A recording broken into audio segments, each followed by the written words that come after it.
Happy birthday to you. Happy birthday to you. Can we cut this? Cut it short? Happy birthday, Ethan! Woo! Thank you. Thank you so much. You're old. Actually, he's a baby. I'm a baby. He's a baby. Can you believe I'm 16? He barely just turned You're 30. old for a toddler. I am old for a toddler. Yeah. That's what I meant. You're also tall for a toddler, but not by much. Not by much. So it's this marginal height difference there. Yes, it is birthday day. I mean, sometimes we do get away with getting you like kids menus and kids tickets at the movie theater. As a lover of just, I'm a simple man with simple pleasures, kids menus fuck. Straight up like chicken nuggets, grilled cheese, spaghetti, like yo. Mac and cheese. Yeah, it's the best. They have the best menus. They really do. I don't need all that nonsense. Like vegan versions. Fuck your basil. You think just give me a big bowl of pasta and cheese. Fucking love basil. I do love a good basil dish, but are there vegan kids menus? I guess at vegan restaurants, but if you went to a regular restaurant, would there be a vegan kids menu? I doubt it, right? Yeah, you'd have to just if it's they're called vegan. French fries. Yes. French fries are A plate of French fries. And you still have to ask. Yeah.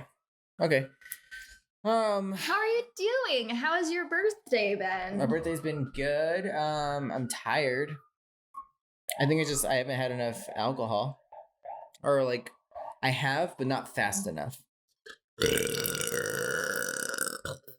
Dog bless. Thanks. It sounds right. Oh. We did training this morning, which is a very a dog training with our dog. No, we're training for a marathon. Yeah. We're training for what's that?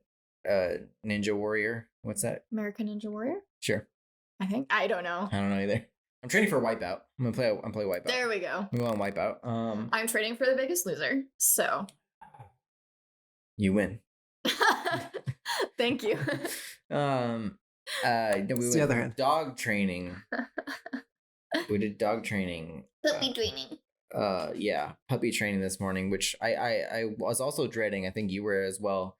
But it was actually one of the most fun sessions we've ever had. We taught Finn to roll over, and that was just so fun, so exciting. And then it's been a good day. Lunch in the park. Good, and the weather was beautiful. Weather was beautiful. Had good pizza dinner. Sorry, speaking of lunch in the park, recently we've gotten a plug from Room for Scream, excuse me, the Twitch user Room for Scream. So if you're here from them, please, I don't know, thank you, please and thank you.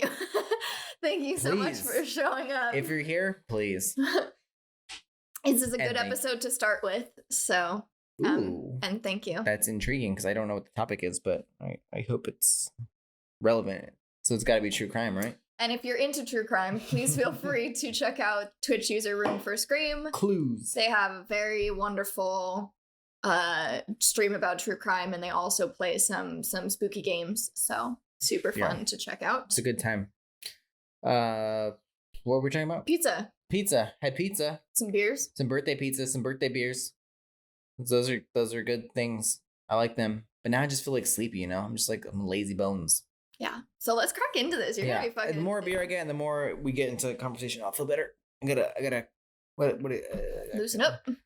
Loosen up. I got a thing in the shoulder neck area. You gotta pull it out. Yeah. Did you not hear my just shoulder crack? I didn't. Oh. Yeah. Do 30 jumping jacks. I'm not gonna do that. Do 30 jumping jacks. 30 jumping jacks.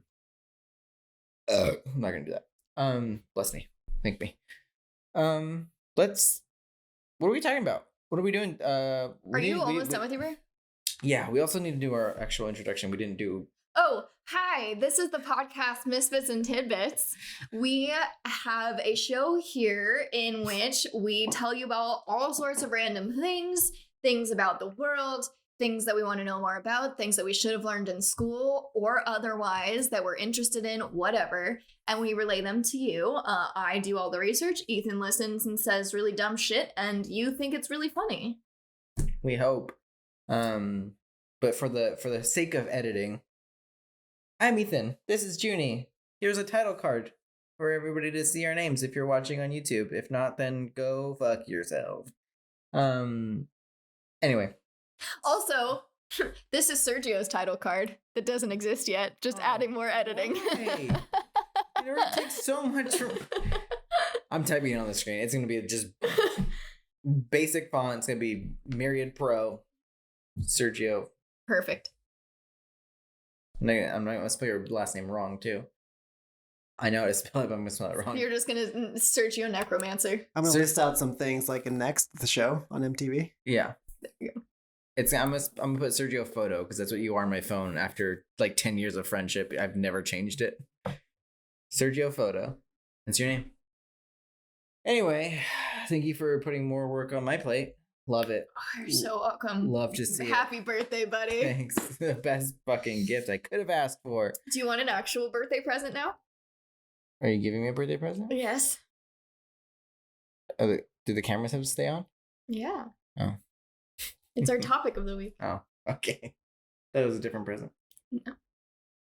You want to finish that so we can do a very nice fine crack into I'm it. trying. I'm stuffed with pizza. It's really warm though. Just shoot that shit. Well, whose fault is that? Yours. Not putting the beers in the freezer. It's your You fault always for put the beers in the literally freezer. not finishing your research and coming prepared. That's your fault.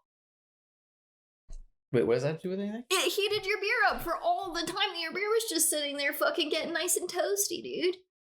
It was like 10 minutes. This beer's been warm before that. No. How dare you? Don't come at me. Don't come at me like that. I did my research. It was just still in Google. I never wrote it down.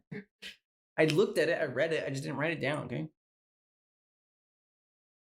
But it's enough. Please hold while I finish this beer. What if I came to this fucking session and said I just didn't write any of my research down? It's all up in here. I just didn't write it down. Well, we wouldn't have an episode.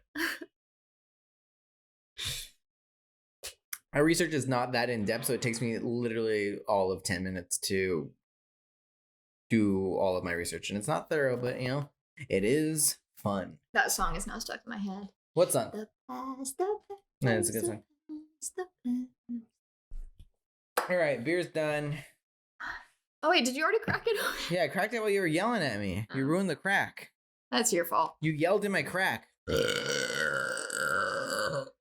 Wow, grow up. I think you mean throw up. Barf. I'm excited that it's my present. What is the topic? You ready? Yes. No, wait, hold on. Yes, I'm ready. Do you have any guesses? Do I have any guesses? No. Really? None? It's true crime. Ish. Yeah. Ooh, is it kind of paranormal? Is it Kind of. on the fence? Yeah. Is it conspiracy theory-ish? Kind of. Okay. It's kind of everything. Yeah. You'll know as soon as I say what it is why that makes sense. I got no guesses.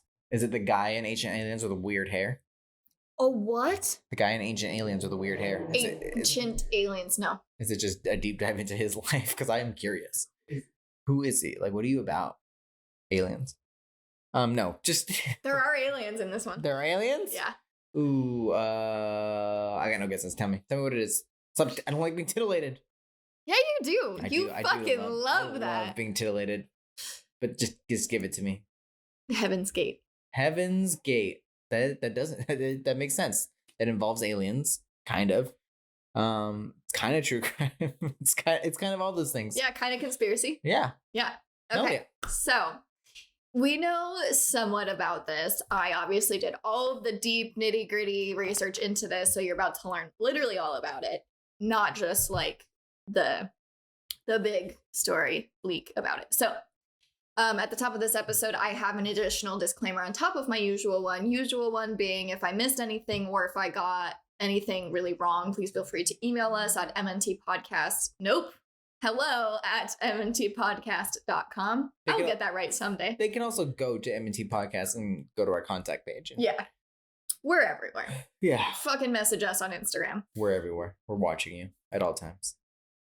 But then my other disclaimer is that this episode does talk a lot about suicide. So if you or someone that you know is struggling with mental health, please don't hesitate to recommend or reach out to the suicide hotline at 1-800-273-TALK or 1-800-273-8255. So, So, my sources this week were Wikipedia, a Rolling Stones article by Michael Hafford, History.com, the Conversation.com article by Ben Zeller, Heaven's Gate docuseries on HBO Max, and HeavensGate.com. did you watch the whole series? Mm-hmm. Fuck yeah. Yeah. And I started from the beginning because we watched like the first episode or First two. couple, yeah. So I watched the whole thing. Oh, yeah. So this one doesn't have a lot of sections. It's because it's all just like one huge story. I didn't really break it up into sections. So we're just going to dive into the what, who, what, when, where, why of all of Heaven's Gate. Perfect. So Heaven's Gate was an American UFO religious cult based in San Diego, California, sometimes referred to as the UFO people. It was founded in 1974 and led by Marshall Applewhite, who died in 97, and Bonnie Lou Nettles, who died in 85. In March of 1972, after being fired from the University of St. Thomas in Houston, Texas, over an alleged relationship with one of his male students, Marshall Applewhite met Bonnie Nettles, a 44-year-old married nurse with an interest in theosophy and biblical prophecy. What is theosophy? It's like theosophy, like theology, like religion, Yeah. like the philosophy of religion, basically. Yeah. Yeah. That makes sense. They met during his visit to a hospital, which some speculated was a a psychiatric institution, but you'll find out later why that is probably not true. It's probably just that they literally met at a hospital. He said that he met her while visiting a friend at a hospital. And they bonded over shared interests in alternative spiritual exploration, astrology, and biblical prophecy. Same. Applewhite later recalled that he felt that he had known Bonnie for a long time and concluded that they had met in a past life. She told him in their meeting she told them that their meeting had been foretold by extraterrestrials, persuading him that they had a divine assignment. Sounds legit. And this... Honestly, if I met someone and they told me that, I'd be like, I'm not interested. Oh, I would definitely fucking run the other direction. So this is them. I would entertain the thought, It is them. Marshall, Bonnie. Obviously.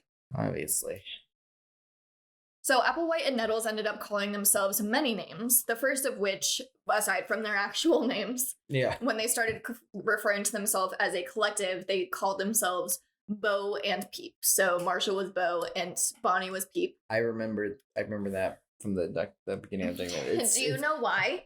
No, I don't remember. It's so fucking weird. That is not in the documentary, Yeah. but I figured it out in my research.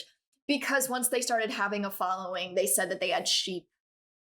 Like Little Bo Peep. Yeah. Yeah. Like they were herders. Yeah, super fucked up. That's pretty fucking dark. Yeah.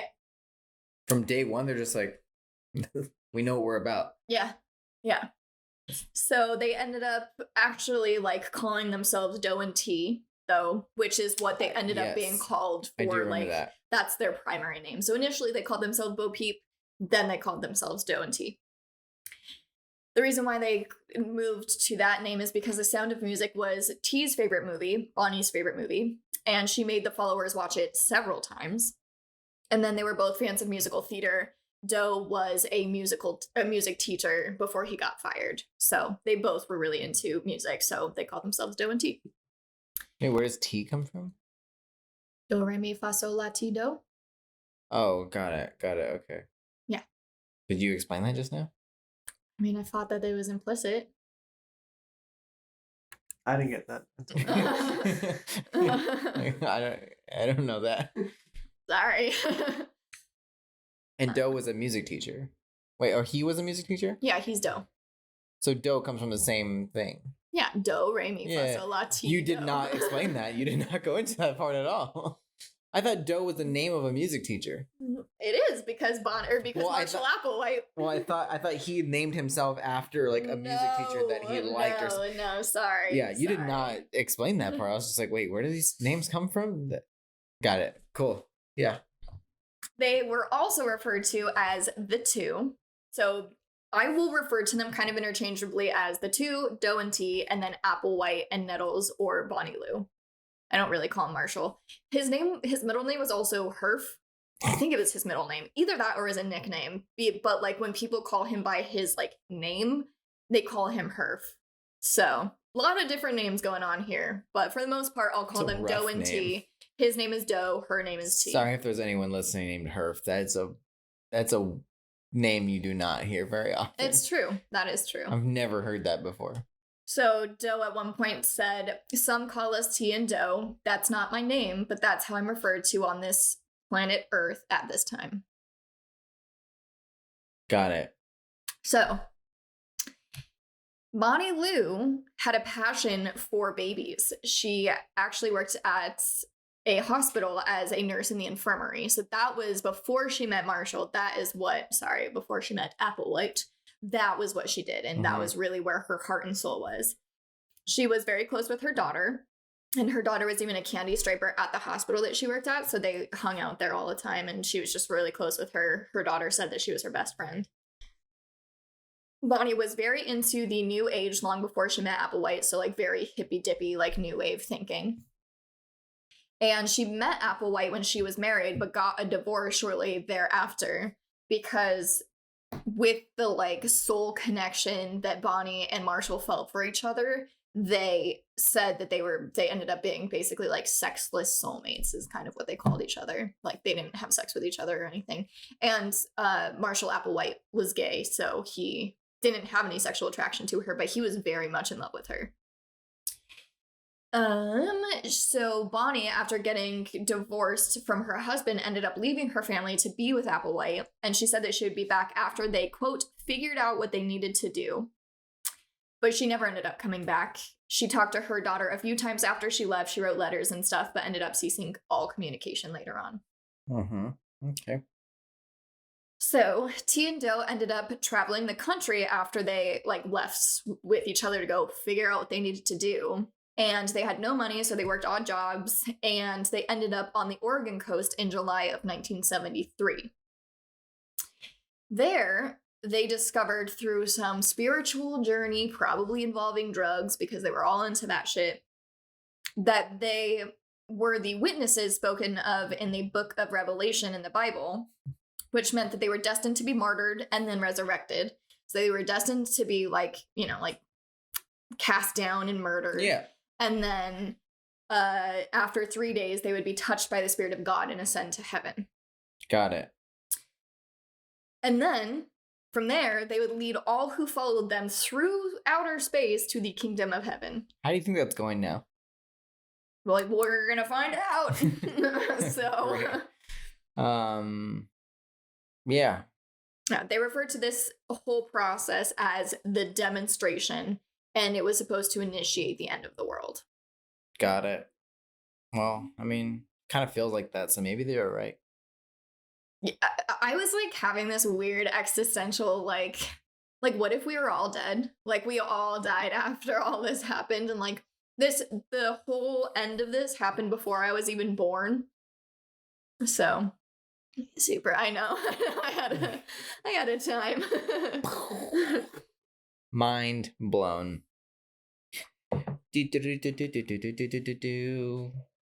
No? Looney Tunes? Yeah. Thank you. I get it.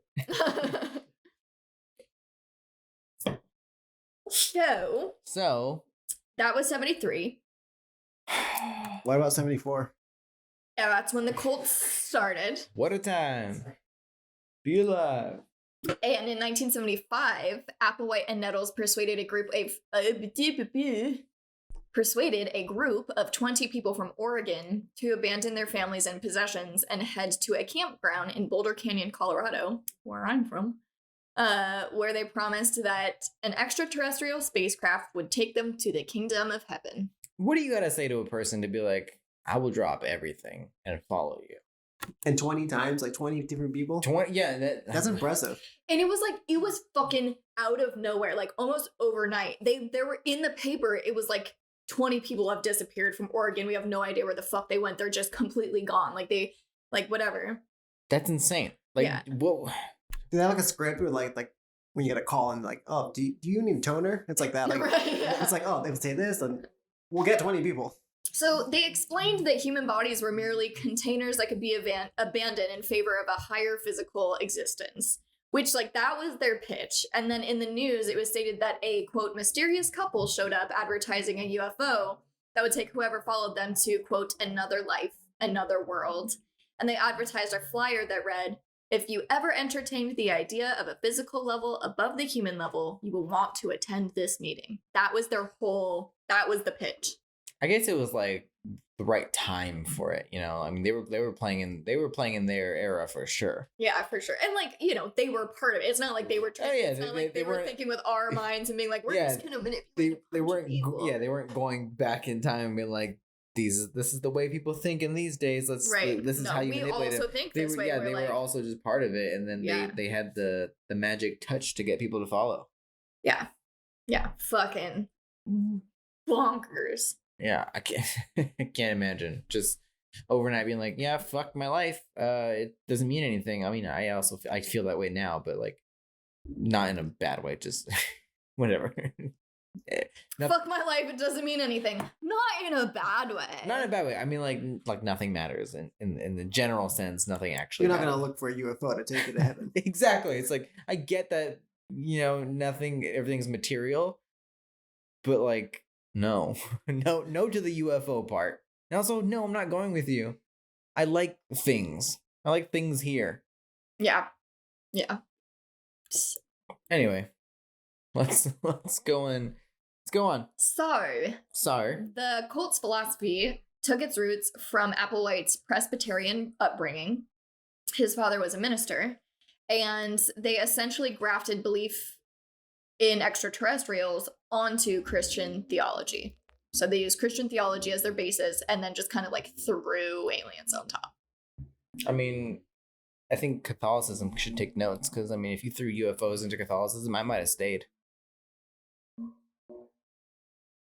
Are you hearing, Vatican? It would make more sense. I got ideas. Hit me up, bro. Which pope are we at? I shouldn't say that. I don't know. Honestly, you're right. Aliens would make more sense. Yeah, absolutely. It would bring some logic to religion.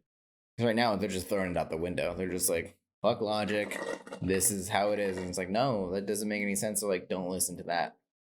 Don't listen to your brain. Listen to me. But if you threw aliens in, I'm like, all right, I'm listening. Yeah. Huh? You got me there. So Applewhite told his acolytes that he was the second coming of Jesus Christ. Jesus Christ. Jesus Christ. And that God was an alien, and that they were living in the end of times. It makes sense. He said, all right, I'm in. I don't know the end of times part, but like the God being an alien thing, I'm like, yeah, sounds legit. I'm in. Yeah.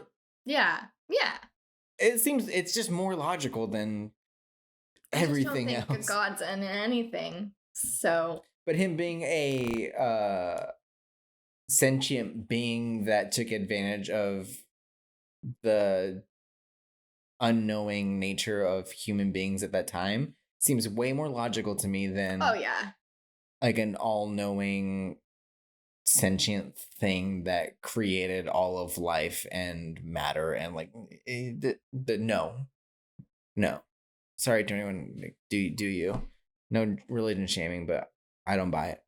Oh, got it.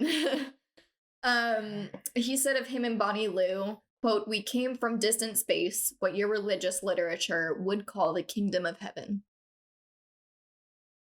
Honestly, they're speaking my language. I think I'm in. So they came to believe that the Bible foretold an extraterrestrial rapture, wherein some individuals would be saved from life on this planet and journey to what they called the next level, which was a physical realm in outer space where they would live as an immortal, perfected species of space aliens. Yeah, that's where you lose me. It's like, these definitive things is always what loses me in any aspect of, like, you know, religion and stuff like that. It's all you give me a definitive answer, like I'm gonna be an immortal human in this. Nope, like, alien. All right, an immortal being is what I meant. Like, yeah, not human, but like I'm gonna be an immortal being in this other plane of existence. Like, am I though? Like, Yeah, for sure. 100% without a doubt. and that's where you lose me. You're like, nah, I'm going back to Oregon. Members were initially told that they would not have to exit their vehicles without resorting to suicide. Or they said that they could exit their vehicles without resorting to suicide. So Vehicle their being their vehicles were body. their physical body. And basically what they were saying is like, we hope to be beamed up into space and you can take your bodies with you into the next level. So either we're going to get abducted by UFOs and like we'll make it to space, or we'll find some other way to leave these bodies, like our spirit leave these bodies and go to the next level, go to the kingdom of heaven without having to kill ourselves. So initially they were like, we won't have to kill ourselves. Yeah, exactly. There are ways Right. to leave your body. And like it's written in prophecy that we will do this. We don't have to do it ourselves. Like this is going to happen either way, basically. That's some pretty good science fiction to me. And their motto was 39 to beam up. What does that mean? You'll find out. Eventually? $39 to beam up. Damn. Actually, Yeah. there was a price and it was $5.75. $5.75? Yeah. I'm in. Really? Yeah. We'll get there. I can afford that. Hold Oh, on. sorry. Getting too far. Sorry. I think I have that in my bank account.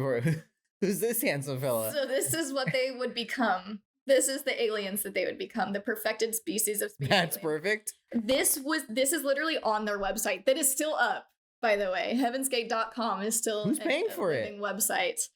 There are still members that are alive. So, yeah. Hit me up. I'm kind of in. I'm half in. Mostly out. Actually, I know that there are former members that are alive. I think the last living members are now dead. I think the last one died. Say that again? There are former members that are still alive, but the last members that had been living after the suicide. Okay, that's not what you said. You said the last living members were dead. Well, yeah, the members to remain alive after the suicide. How are you gonna wake up dead? So that's the perfected species that they would become after Yes. leaving their I can't wait to vehicles. look at this picture. It looks just like you, dude. It's Thank you. spot on. I look like an alien. It's perfect. I mean, add big ears to this, and it's kind of thin. It is kind of thin. Add some big ears and a snoot. And a snoot. Yeah. So, yeah. So, as stated before, they were inspired by the New Age movement, which emphasized meditation, diet, and the channeling of spiritual beings. Like many religious people, members of Heaven's Gate sought salvation from what they considered a corrupt world, so they were kind of willing to do anything to leave that behind. So, aside from abandoning your family and turning over all of your money, cult members were asked to cleanse their bodies of the impure influence of things like fast food and impure sexual thoughts. Did it give up all their money too? And all of anybody that they had close to them. That's rough. So one of the daughters of a couple that joined the cult went to live with her grandparents, but said that trying to get her love and attention from her parents was, quote, like trying to compete with God. Oh. And then one of the members said, we didn't want to hurt anyone. Unfortunately, it's the individuals these vehicles cared for the most that are actually the greatest threat to us. So the greatest threat to them achieving these things are Yep. the people that are closest to them, holding them to this Yep. this plane of existence. Yeah, it's giving them human connection, which they're not humans, so they need to let go of their human connections. Okay. Yeah. So at one point, they drank nothing but the mix of lemonade, cayenne pepper, and maple syrup for 3 whole fucking months. That's it? They didn't eat? Did they eat anything? Nope. How you not dead? They're getting enough nutrients with all that stuff, apparently. It's a cleansing diet. Yeah. Yeah, it's a cleansing diet, but you don't do that for 3 months. 3 months is hefty. Yeah. I don't know. Maybe they are aliens. Applewhite advocated sexual abstinence, and several male cult members followed his example by undergoing castration operations. And not only did they get castrated, they got castrated in front of everybody by other cult members who really didn't know what they were doing. And they like in the documentary talked about like some complications that happened with some and like some just like watching it happen and like it was really fucked up. That's a procedure you do not want complications. Fuck no. I don't think you want complications in any procedure, but if there's yeah. In an unorthodox fashion, like another member who doesn't know what they're doing, you want it to go as smoothly as possible. I don't know if you're removing a hangnail. You want that to go as smoothly as possible. Yeah. So that's really fucked up. And then also in the group, they were not supposed to form human level relationships with one another, which was also really sad because there were a few couples that joined that were like, you know, madly in love. And then one of them took really like strongly to the cult. And then the other one was like, you know, I love you. I don't want to lose you to this. And she just stayed and he left. And like, she like, because even in the cult, they were together when they went in, but since they're in the cult, they had to completely like stop their relationship. And he was like, I love you and I don't want to do that. Whack. Yeah, super sad. So, you know, they say if you love something, send it to space. Take it to a cult. If it leaves you there, that's how you test your relationship. Yeah. If it survives a cult, it will survive anything. Exactly. That's the thing. Well, we know where the Church of Scientology is. Right next to my ER. That costs money, though. I was gonna say, can you afford that? $575. I got that. Dude, they had to pay. I got $575. Aside from abandoning your family and turning over all of your money. So $575. Like I said, $575. I got that. I got the admission fee. Yeah, you're right. Giving up all your money, now pass. Yeah. Now pass. Is there a free call that we can test this with? No idea. Huh. I got something in the new mix. Get something in the mix? Yeah. Let us know when your cult's up and running and we'll join. Cool. There's aliens involved. Perfect. Of course there is. Of course there are. Why would it be involved if there weren't aliens involved? Come on. So. Sorry. Heaven's Gate also had a uniform, which was a button-up buttoned all the way to the top, and slacks, short hair, and no makeup. Ooh, I don't do button-ups. Their look was ungendered, and T even referenced Boy George at one point, and she was just like, he is like a man not worthy of God, but he has a very like non-gendered look. You can't tell whether he's a boy or a girl, and like that's what we're going for. But that's a bad example because he's like impure and like whatever. So yeah, super fucked up. But Doe ended up saying, since we are moving into a world that is genderless, we are doing everything that we can to not identify with a gender. And this is what the uniforms look like. Both of these are women. I mean, they look like dorks. I don't want to dress like that. You didn't say I have to be a dork. It's just, you know, that's not even a uniform. That's just they're wearing button-ups. They got, I mean, yeah, they have short hair, but like they're wearing button-ups. If I'm joining a cult, I want the drip. Yeah, I was thinking. I thought it was gonna be like color coordinated, like actual uniforms. It was just like, hey, you got a button-up? Make sure you bring a button-up to the meeting. And they could wear like jackets or whatever they wanted. Yeah. It's not a uniform. It's a dress code. Yeah. Yeah. Yeah. Dress code is a better word for it. It's not good. And they did make everybody cut their hair because they needed to be genderless. And then they said if you have a look that you've been attached to for a long time, like a beard or something, you had to let that go because that's a human attachment that you had to your physical appearance. The logic just isn't there. It's just really fucking wild. Yeah. So. They would meet twice a day, once in the morning and once in the evening. And they spent most of the meeting time, quote, tuning in to the next level. Which literally meant tuning in. So. Junie tuning in? Junie tuning in. 39 to be They would split into groups during these meetings, and then each group would be given a tuning fork of the note A, which is 440 hertz. And then they were told to like tune their brains into this note. So without any given instructions, most people would just like take the tuning fork, and how you like ring a tuning fork is you bang it on your knee, and then like that gets it to ring. So they would like do that, and then they would just like stick it to their heads and just like try and get their entire vibration to match A. Yeah. All right. That sounds fun. You want to try it? Want to try to align our vibes? No. You bring a tuning fork? No. How prepared are we? Are we doing this? I got mine right here. Are we doing this? Oh my god, are we doing this? Okay. Do you think we can still hear? It's like when you put like a shell up to your ear and you can hear the ocean. Do you think if we like tuned into the A frequency, they would be able to hear them in the next level? You know what? I think I found my next fun fact. The whole ocean thing. Like, what is that sound? The ocean in the shell. You It's dumbass. not the. Like, it's not. I'm sure somebody knows that already. There's a teeny tiny ocean inside the shell. Whoa. I think it's just vibrations from outside that are they reverberate inside the shell, and it makes it sound like an ocean. Well, don't spoil it. I didn't. I said I think.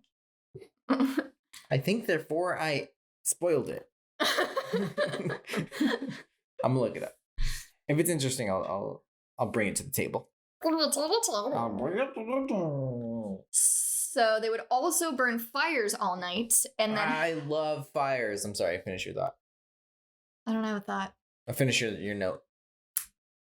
And then they would have someone keep watch on the sky to check for UFOs, and they would do this in 1 hour shifts. So every 1 hour, they would like switch off to another person in the cult to watch for UFOs, just in case they were coming down to pick them up. Just from setting a fire? What? No. What's a fire have to do with this? They're in the middle of the woods. It's That's cold. Yeah, they would just It's have just a a fire fire. going all night. Oh, it Just- had nothing to do with signaling to UFOs? No, no. that's smoke signals or something. Well, I thought that was part of it. That they would light a fire and then someone would watch to see if UFOs came. No. Oh, then the fire seems irrelevant. I just thought the fire had to do with that direct correlation of the UFOs coming. Either way, I love fire. Just fire. I like fires. I mean, I would be happy to be a part of that. I think I do that now when we go camping. That's why I light a Keep fire. an eye for Mhm. UFOs. I'm just waiting for UFOs. Right, but like, what are they supposed to do if they see one? Just wake people up? Hey guys, it's a UFO. They're coming to pick us up. Our ride's here. It's happening. I would It's love it happening. if I would love it if like in the morning, like some or like whatever next shift is like. It's like, okay, the UFO came. I saw it, and it's like, why didn't you say anything? It's like, I don't know. I thought it was just I was supposed thought to it was- watch yeah. for UFOs. I saw one. Also, I thought it was supposed to do something, not I. Yeah. What am I supposed to do? I am but a mere human being. You're not a human being, dude. My vehicle cannot process. Exactly. Yeah. I'm gonna start calling my body my vehicle. Them Lamborghinis. I I'm do going use home. it. I don't have a car. I do use it as Ferrari. Ferrari, Toyotas. Toyotas. Tovos. Like Volvo. I tried. Voltos. We're reaching now. We're ruining it. Well, these are my hand days. Nice. Nice. That was good. All right. Okay. let's get into it. What else? What else we got? So, once they gained a following, Heaven's Gate lived mostly on church donations. They said that they would go to spread the word of Heaven's Gate and to like different institutions. And when they got there, after spreading the word, they would offer help, ask them if they needed help with anything, and get compensated for that. And that's how they made it by. Later on, Heaven's Gate got the distinction of being the first well-known American cult of the internet era. And they used new technology to share their beliefs with a wider audience and also to make a living. So they ended up deriving a large portion of their income from designing web pages. And then they even had their own website to spread their message. Let me catch a glimpse of this warlock. That's like a web page? Mhm. That was their web page? Mm-hmm. Is it still up? Yeah. It looks like that Yeah. right now? Yes. Oh, I thought that was like their vintage, their OG website. That's what it looks like? Yeah. Hit me with it. Oh, that's fire. And this blinks. Damn. Yeah. That's...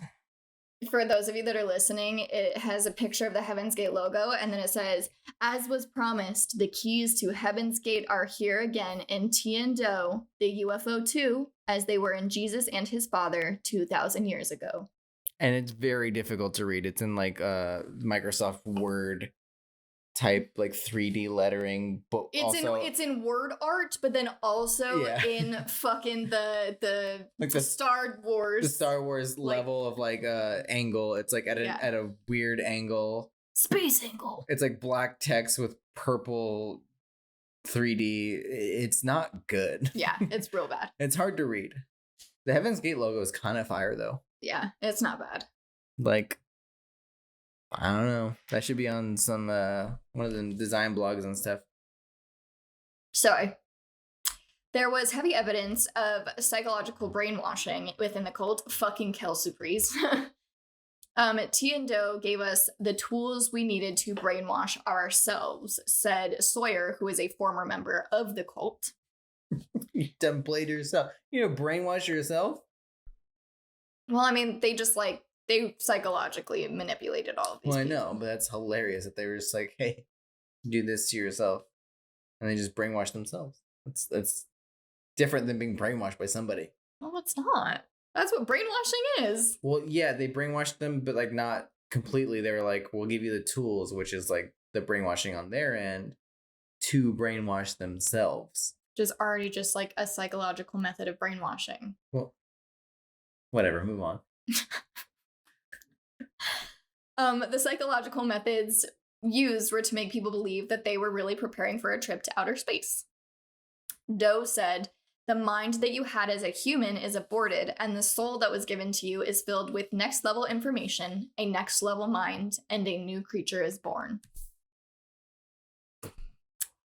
And then I have a quote here from an ex-cult member and after cult counselor. So when people get out of cults, this guy has specialization in counseling people to acclimate back to the real world after they get out of cults. Got it. This is Steve Hassan's quote, and it says, "People can be systematically broken down, indoctrinated through controlling information, controlling their behavior, controlling their thoughts, controlling their emotions, and made into obedient, dependent slaves or clones of the cult leader." That's terrifying. Yeah. Like from a psychological standpoint, like that's a, professional being like, this is 100% possible to achieve this with human beings. That's like fucking horrifying. And like, yeah, like when the cult got so much just like scrutiny and really negative attention, but it's like, these weren't stupid people. These weren't people from bad homes. They weren't people who like, just didn't have anything better going for them. They were like smart, educated, intelligent people, and it happened to them. Like, it could happen to you very easily. You just have never been subject to it. So like, that's, I do kind of talk about that a little bit at the end, but it's just like, this is a really tragic thing that happened. It's not like as funny as we're like talking about it, because it is kind of goofy and stuff, just like the ideologies, and like we can't perceive them as being anything other than fictional, but like these people genuinely believed it and they weren't fucking stupid. Yeah. And I think when we like make these jokes, obviously we're talking about like the ideologies and these like crazy things that they believed in, and like the stories that they wrote for themselves and their reality is like what we poke fun at, but we're not like actually talking about like the victims when we're making fun of. Correct. Yeah. We're not like trying to make fun of the people that actually like went into the cult. It's just the ideologies are so fucking wild to just pick apart and figure. Bless you. Thank you. I think it's time for a little break. We break. We break.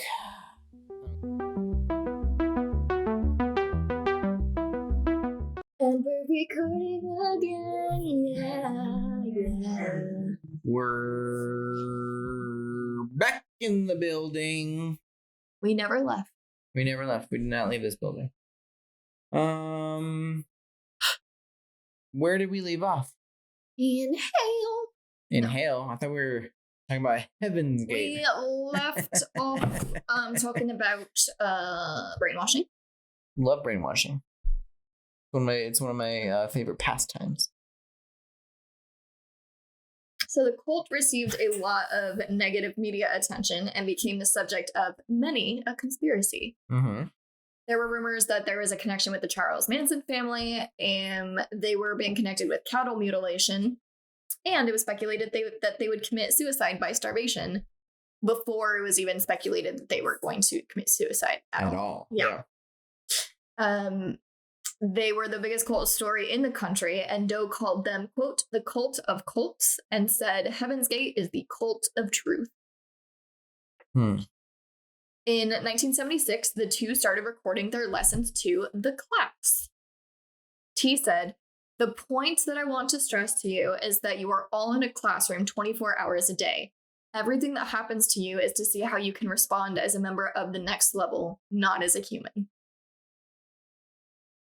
Okay. Yeah.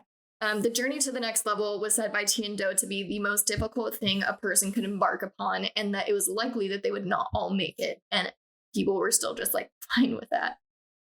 It's very Scientology. Yeah.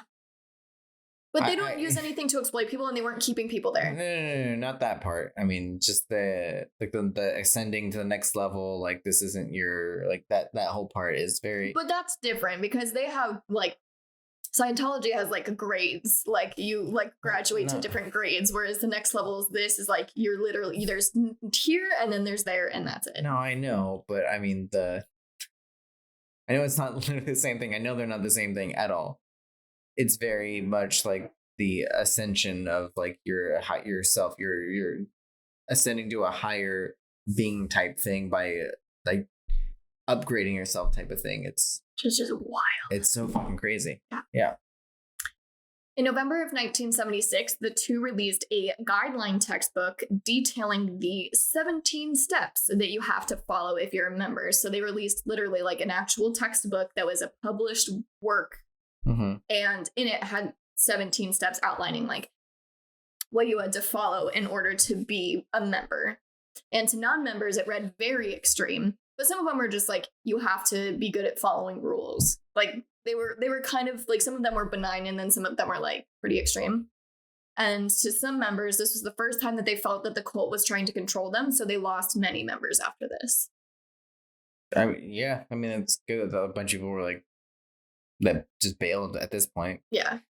Because at first it seems like a very like, which I think appealed to a lot of them. It seemed very like eye-opening and, just sort of a freedom type of thing. I was just going to say that. They were like free spirits. Yeah. And then all of a sudden it's like, but we kind of control you. And it's exactly. Like, oh, that's not it's what like a little bit more heavy-handed than how we have been controlling you. Yeah. So I have a quote from Doe that says, when you are in the process of overcoming this vehicle, it loses its identity. So members were given new names to disassociate themselves from their family trees.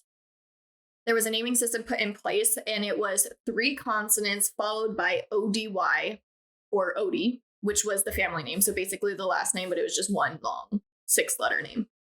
Okay. So, for instance, it would be like Justin would be Justody, so Jstody, Justody, or Rob would be Rabody, or RBBODY. And even more so, like if that's not weird enough, what they would do first is they would say that your name is Justin. They would rename you to something like Alexander, and then they would shorten that other name to another, or to like the Odie name. So say that your name is Justin, they would rename you to Alexander, and then your name would be Alex Odie. ALXODY. So super fucking weird. That's strange. Yeah. You just want to take your like identity away from them. Completely. Yeah, absolutely. Yeah. Not even a part of you lives in your name anymore. Yes. Odie means little member, And when they became adults, like when they made it to the next level, they would drop the Y in OD and become a family of odds, which is just like silly. Yeah. I don't know. A lot of this just feels like it feels like they made it up as they went along, which I'm sure they did. They started at some point and then just kept building on it, and then just like, yeah, that makes sense, and it doesn't. Every step does not make sense, but it does when you're compiling it on. Also, like, super fucking weird. They filmed so much. Like they filmed like when it said that they started filming their lessons to the class, that was part of it. But they also filmed just like random outings that they would have, or just have like family dinners that they would film, or like whatever. They would just film all the time. So there's so much footage and evidence of like this. home movies. So, of this yeah, stuff? That's fucking creepy. there's so much of it, and like that's why there are so many quotes in here, is because like it's pulled direct from. Yeah. Were they posting that stuff like as the thing was happening? Like, I think they were. Yeah, I think that they were trying to get this out there to like show people like this is what you can learn and stuff. And then a lot of it was just recovered from the house, the cult house. So by the late 70s, there were families of cult members that were hiring private investigators, but they couldn't find out anything about the cult.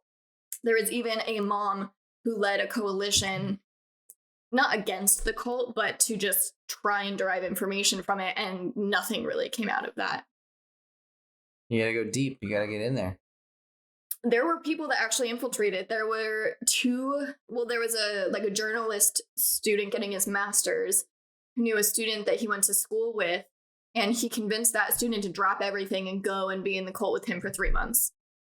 So one of their semesters of school. I remember seeing the beginning of that story, at least in the documentary. Yeah. Yeah. It's fucking crazy. Hey, Sergio, drop everything you're doing. We're gonna go join a cult for a little bit. It's for my studies. Not only that, but like because they split you into groups, those dudes went into the cult together, and then like after a week, they didn't see each other for the next 3 months. Yes, because you're not supposed to have any like connection to anybody. But like you even like then, like you could probably see them. They literally completely separated. They didn't see each other even. Like that's wild. It was crazy. The other friend's like, I don't know what I'm doing here. Yeah, he's like, I have no idea what happened to Dave, but yeah. But like Dave was fine. Dave's also in it. It's like this. I think there's Robert and Dave, and they were both the people that like infiltrated. And that's gonna be fucked up. It's like they're both in that documentary. Do this with me. As soon as you get in, you're like, bye. It's like, what the fuck am I here? Exactly. You could have done this by yourself. Yeah. You don't even need me here. Like do you know if they like stayed there? Like did they? No. They both left. But I mean, did they stay What the about same amount of time? The guy the other guy, the second guy who came with did he like just stay there and for the 3 months and stuff? Damn. Yeah. What a friend. Yeah, I know. What a dude. And he knew that it was like for this project. It was like for this journalism project. So yeah. I don't care what your project is. You would have stayed there for me? Fuck no. Wow. But like I'd that's for the 3 thing about months. this, like they could totally leave whenever they wanted, which was nice. Like, you know, Could like they though? Is this something they said? no, they could. Like a lot of the people in the documentary were Okay. former members that were just like, Gotcha. Okay. like there was a gal who was the person who initially said that once they gave out that textbook, she thought that like she's like, I came here to be a free spirit. I thought this was something I was choosing to do, not something that was being like forced onto me. And this felt like the first time something was really forced onto me, so I left. Like you really could just go whenever you wanted. I guess that makes sense because I feel like maybe a cult would like, or I don't know, a cult, but like they'd be like, they wouldn't want people who were against them in their thing, like so they weave out people who wouldn't. Yeah, that makes sense. And they had enough control over the people that they did have control over to know that like they were desperate to want to stay there, so they didn't have to really like fight for the people that wanted to leave. Yeah, I just can't. I can't imagine like. It's not even for your project and then being separated and staying for 3 months. Like, I don't know. Maybe it was just, I don't know, different time, different situation. Just like maybe he was like also just intrigued by the whole idea and wanted to learn more himself and like thought maybe like I can get some information that maybe it's different from his information. Like I'm helping him, but still like, dude, that's that guy owes him beers for life. Like there's no way he stayed there for 3 months and it's not like, you owe me. eat everything. Right. I was in college and had to be celibate. Yeah. I couldn't drink. I couldn't have fast food, you motherfucker. Yeah. I get your firstborn. I get to name your firstborn at the very least. And it's going to be Alex Sodi. Oh, that's good. All right. Okay. So now we're about to shift gears a little bit and turn this cult on its head a little bit. So Bonnie Lou, at this point, had been sick, and she was diagnosed with cancer, and in the mid-'80s, she really began exhibiting illness from her cancer. Her cancer was in her eye, and she had the eye removed and replaced with a prosthetic, and she did not recover well from the surgery. She maintained like a low-grade fever, and she was really ill. Fucking eye cancer. I know. And this is super fucked up. But the cancer in her eye metastasized to her liver. Jesus. And she was told in the beginning of June that she didn't have long to live in 1985. And then 2 to 3 weeks later, on June 19th, 1985, Bonnie Lou died.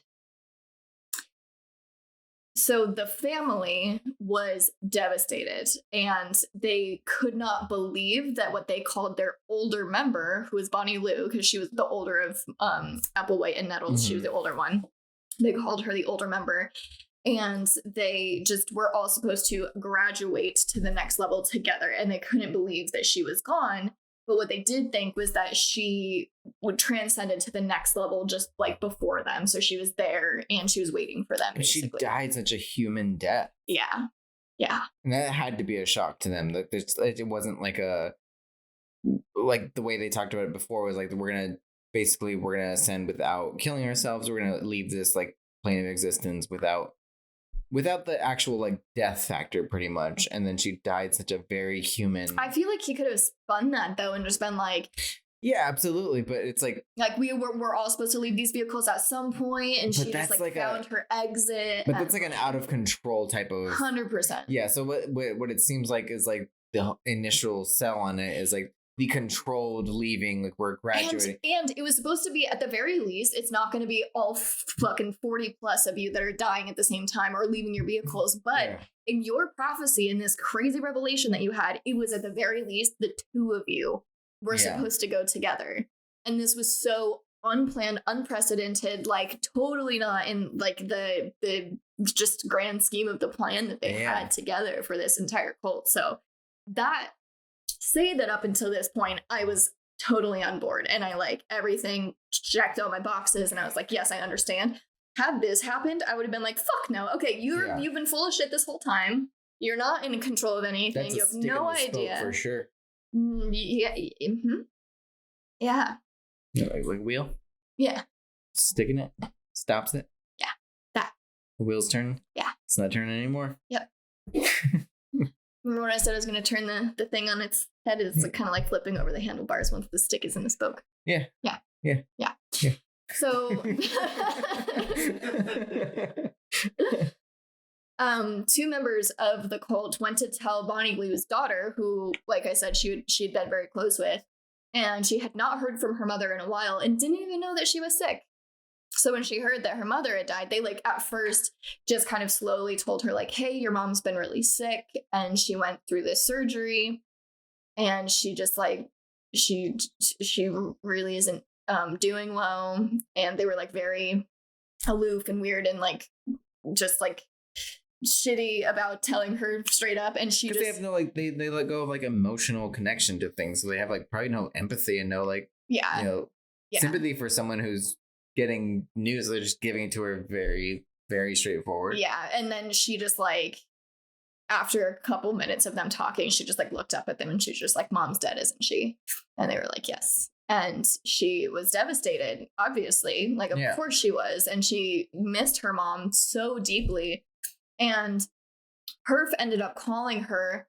And there's the voicemail in the documentary if you want to listen to it, but it's so fucking sad. He's like trying to hold back tears the whole time. And he's just like, I just want you to know that I loved your mother very much, and your mother loved you very much. And I love you. And I really hope that you're doing okay with this. Like, I know that we have a lot of grief to share with this and like all of this stuff. And correct me if I'm wrong, but if I remember correctly from the documentary, like that, even that phone call is against their whole thing, really, right? So yeah, so following her death, Doe actually allowed members to go visit their families, which before, remember, he was like, you have to cut off all ties with your family. Yeah. So he kind of threw shit out the door after this. And wasn't she having even, or maybe I might be making this part up, but wasn't she having contact with her daughter like sporadically, like a little bit, but like they had exchanged letters like earlier. But wasn't even that like against, like that was part of like, which is why she ceased communication like later on. Yeah. Yeah.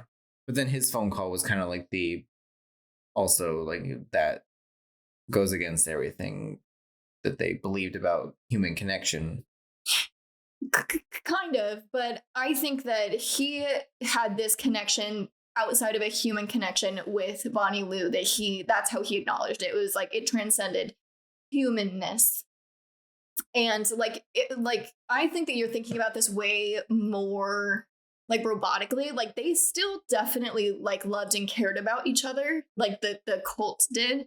Yeah. But not as individuals. They loved and cared as for each other as part of a collective. They were like, we're a family for this collective. So they definitely still had feelings and emotions, but those feelings and emotions were like twisted in their mind to be hive-minded and focused on like the cult, and like these are next level feelings. These aren't our human emotions. These are our like whatever. But that's different than his like reaching out to somebody who's not even in the cult. Exactly. Yeah. Like his connection to somebody who is connected to somebody he loved, like that's like he should not hold love or empathy or sympathy for somebody who's he's not connected to. Yeah.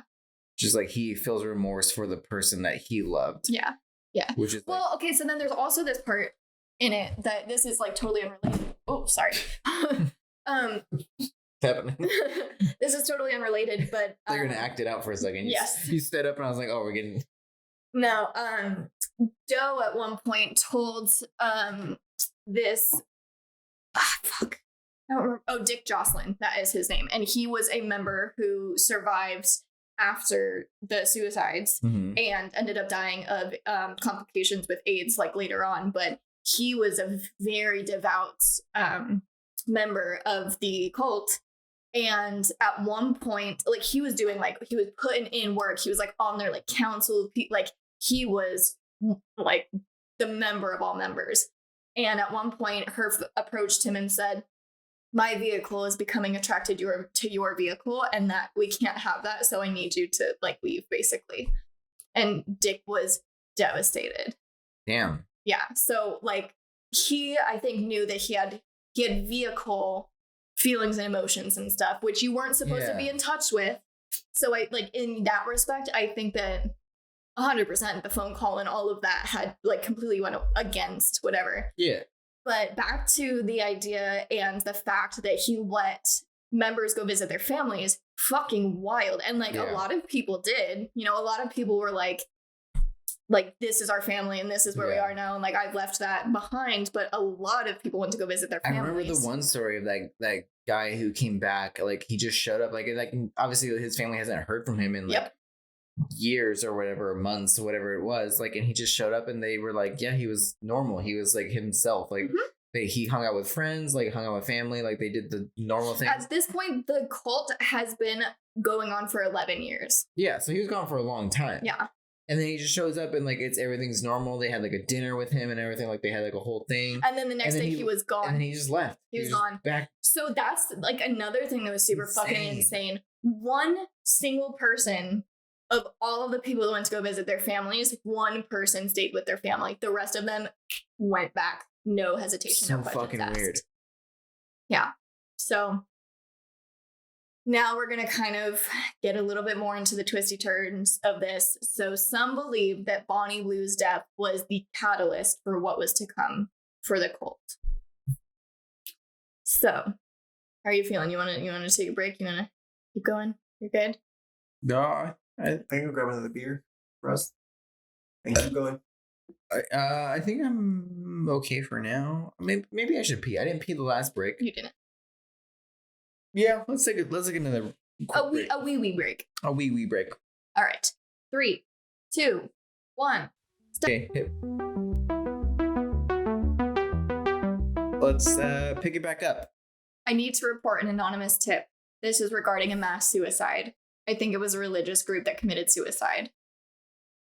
That was a 911 call. That's the darkest way to start. That was a Jesus Christ, I blew it. Was. I was waiting for you to just say action, and then I was going to do that, but then we had this whole mishap of like, will we, won't we start? So. Well, that part was going to be cut. That was genuinely bone-chilling. Now I have to include it. That's why I gave us a good, start. It's fine. Yeah, that was a rough way to just dive back into it. Can you read that again? That's heavy. I need to report an anonymous tip. This is regarding a mass suicide. I think it was a religious group that committed suicide. Jesus.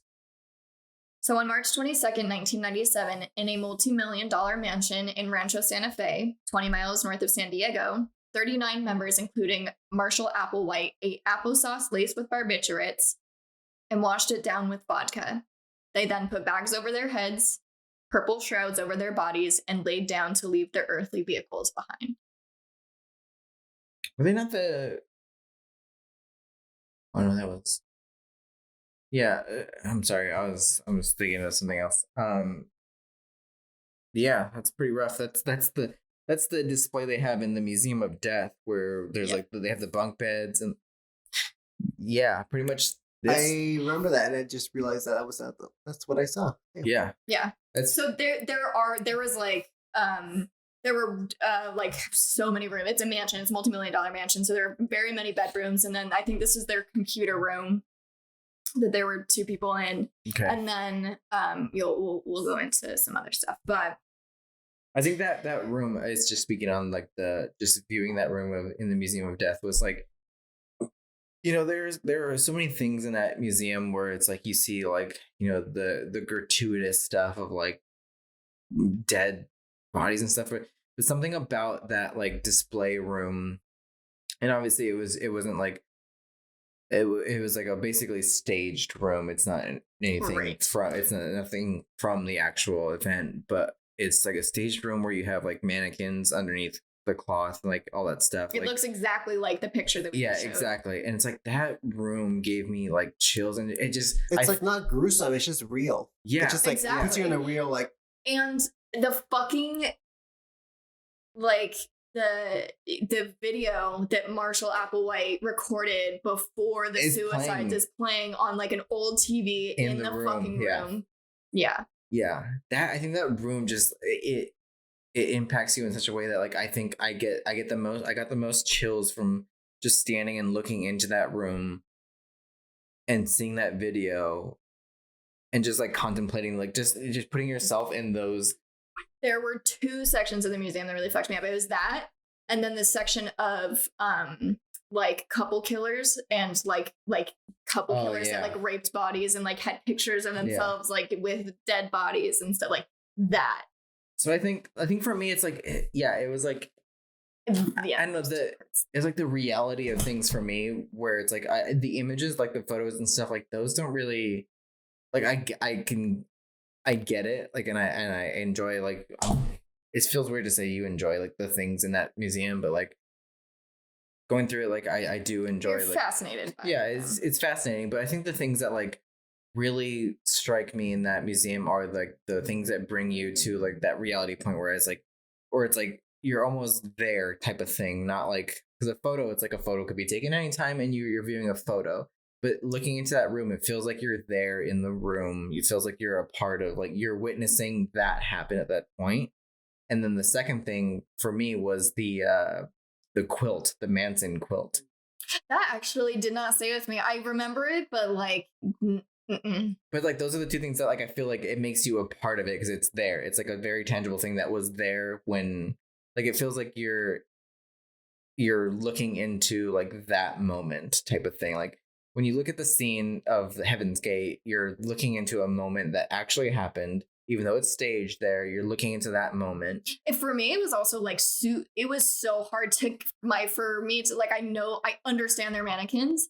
It was so hard for me to convince my brain that there were not people under there. Yeah, like it was like it's very well done. It was so visceral. Yeah. And I think that's one of the ones that stays with me the most. And then the quilt definitely, because like that was made by the hands of it's such a part of like it was in the same presence. It's like, just I thought that it was like the actual tangible thing that was there. It's just like, and it's not a prop. It's not like it's exactly that's like it just made it so real. Yeah.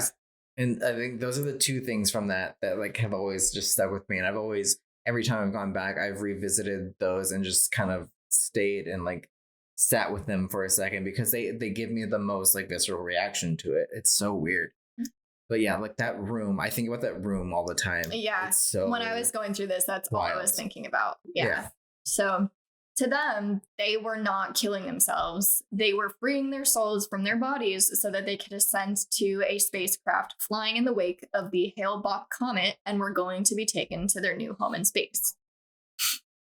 But instead, police found their bodies on March 26th, and the images of the black and white Nikes poking out from underneath purple cloth became notorious.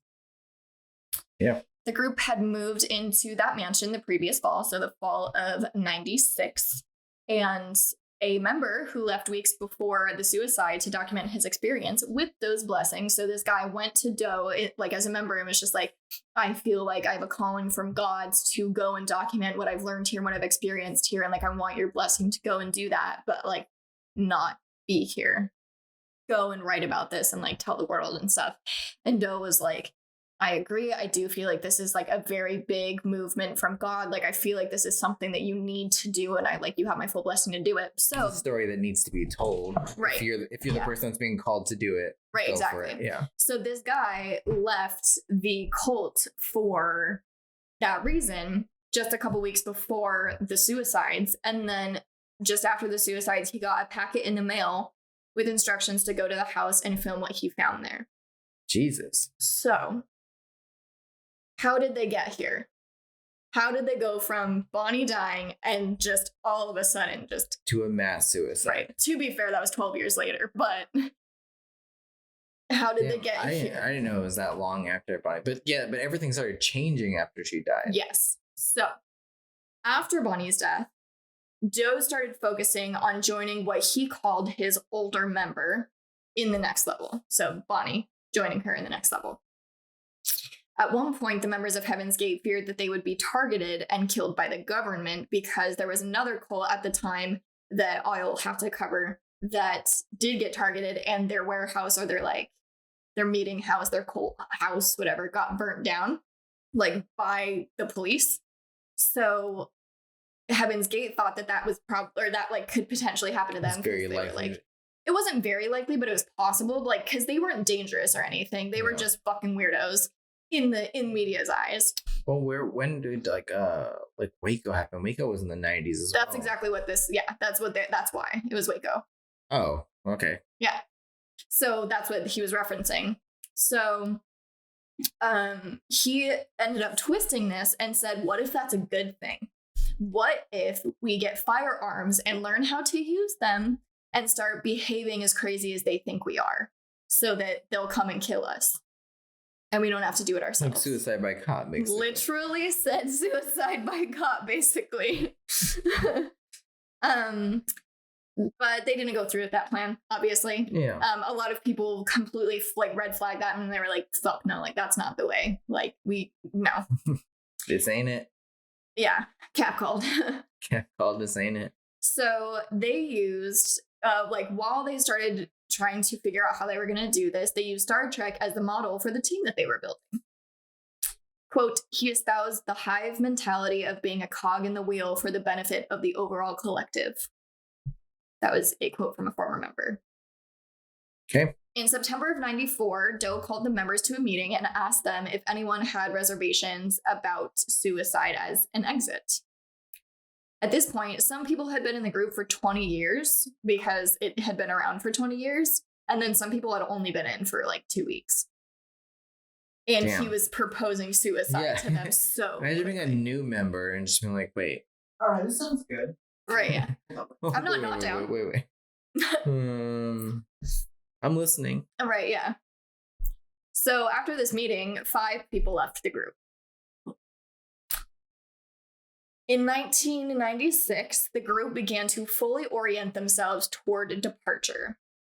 They were in touch with what? I have a quick cue. Yeah.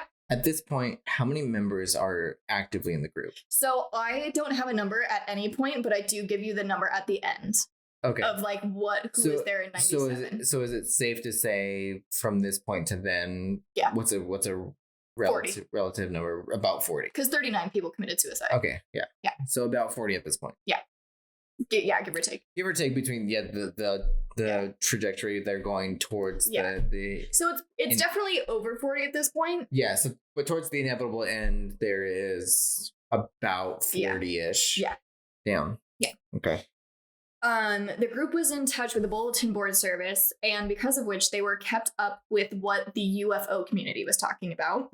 And they were, obviously very focused and calibrated on that. So they ended up hearing about and buying into the conspiracy that the government was hiding the existence of a flying soft serve.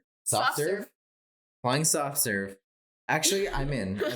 Those bastards. Automatically fucking sold. The fucking soft serve coming? I'm in. So there's they ended up buying into the conspiracy theory that the government was hiding the existence of a flying saucer that was trailing the Hale-Bopp comet. They also heard a lot about this on the radio, so it really became the focus of their exit. They thought that the ship behind the comet was T coming down to pick them up. Just swing by. Yeah, exactly. So from here, they ended up choosing March the following year, as that was when the comet would be closest to Earth, and it coincided with Easter. Happy birthday, me. And happy... Death Day, Jesus. Death and Resurrection Day, Jesus. Jesus. All right. We need to pause for this crack. All right. We're gonna get a good crack in here.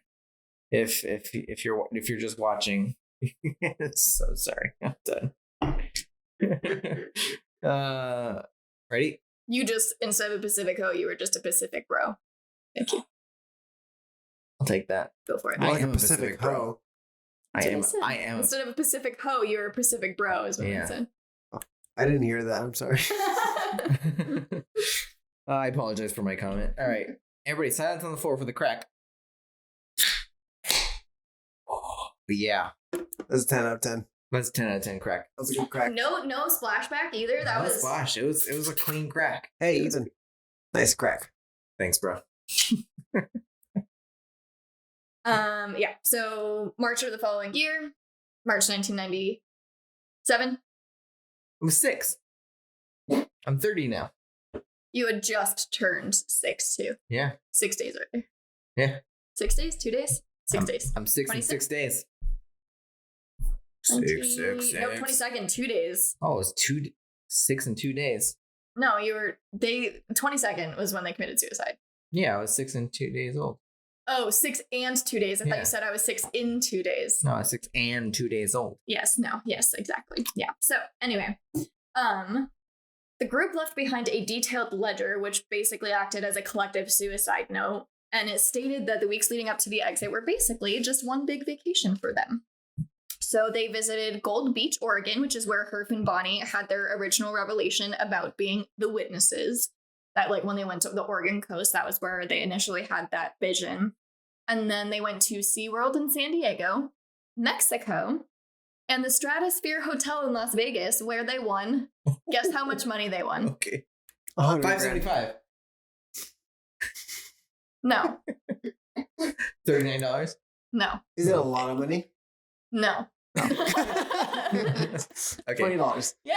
Oh, shit. $20? Nice. Yeah. 40 people. And they won $20. That's rough. That's a rough day. Hey, at least they didn't break even and they didn't lose money. So also, what a fucking time. Like, it just have a revelation that we are the witnesses. We are this big thing. You know what I want to do right now? SeaWorld. See the world? No. SeaWorld. Like, you know what I'm feeling next? See the world? Stratosphere. SeaWorld. Go to Vegas. Let's win like at least $20.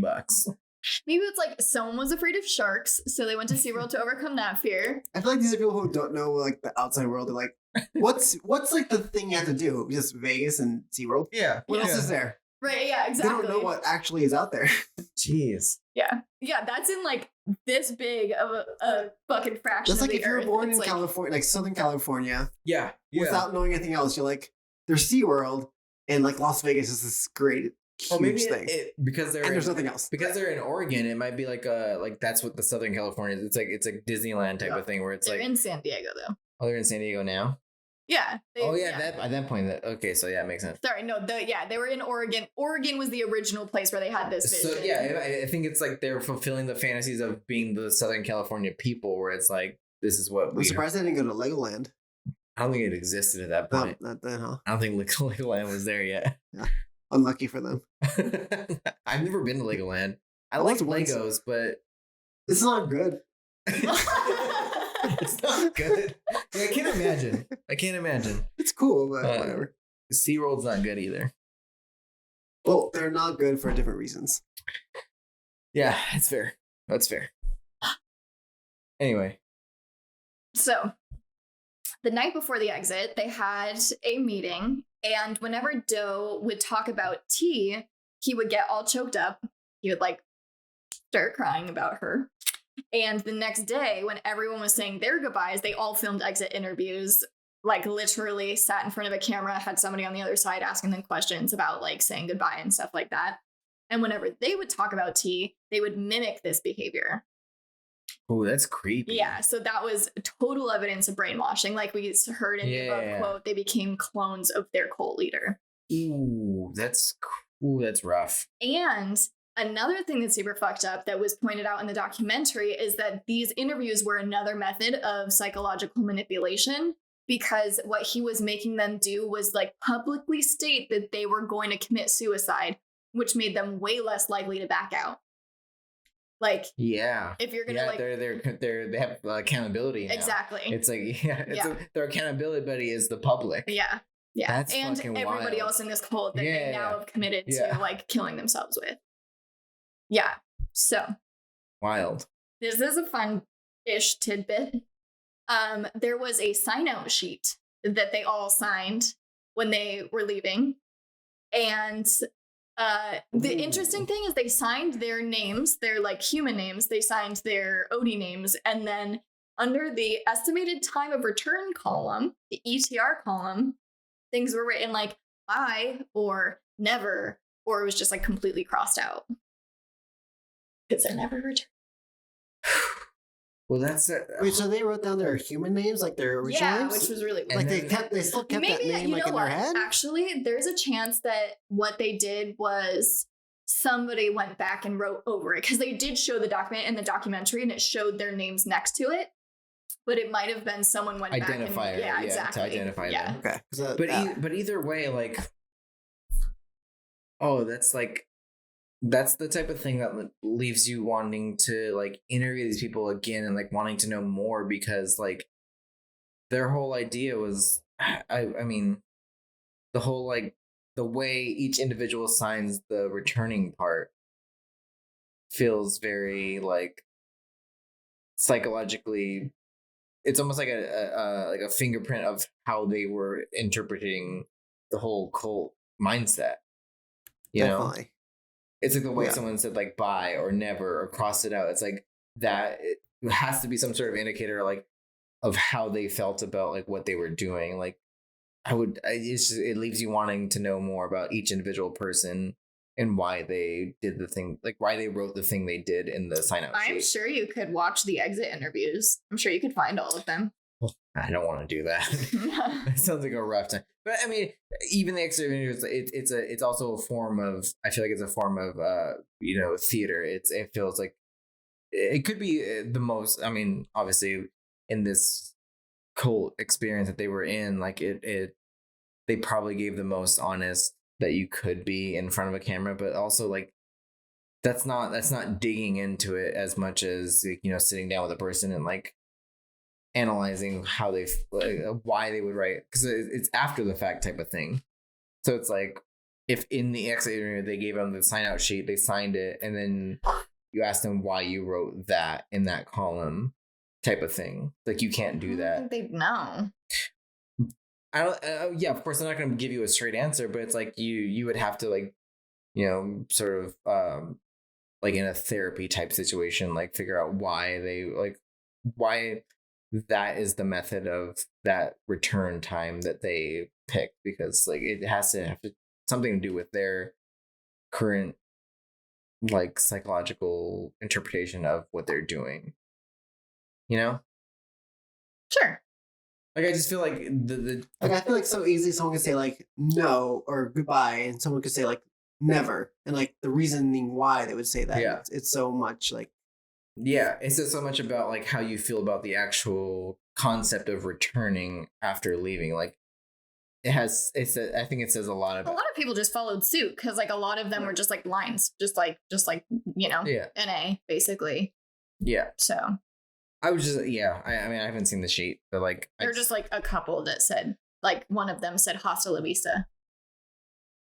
That's hilarious. And it actually didn't say like pasta because it's hasta la vista. Yeah. It said AUSTA Asta. Oh god. That's so. That's how you leave? No, buddy, come on. Yeah. So. It's a rough exit. Yeah. It's a rough exit. All right. So anyway. The day of, they went out for a final meal together at a restaurant.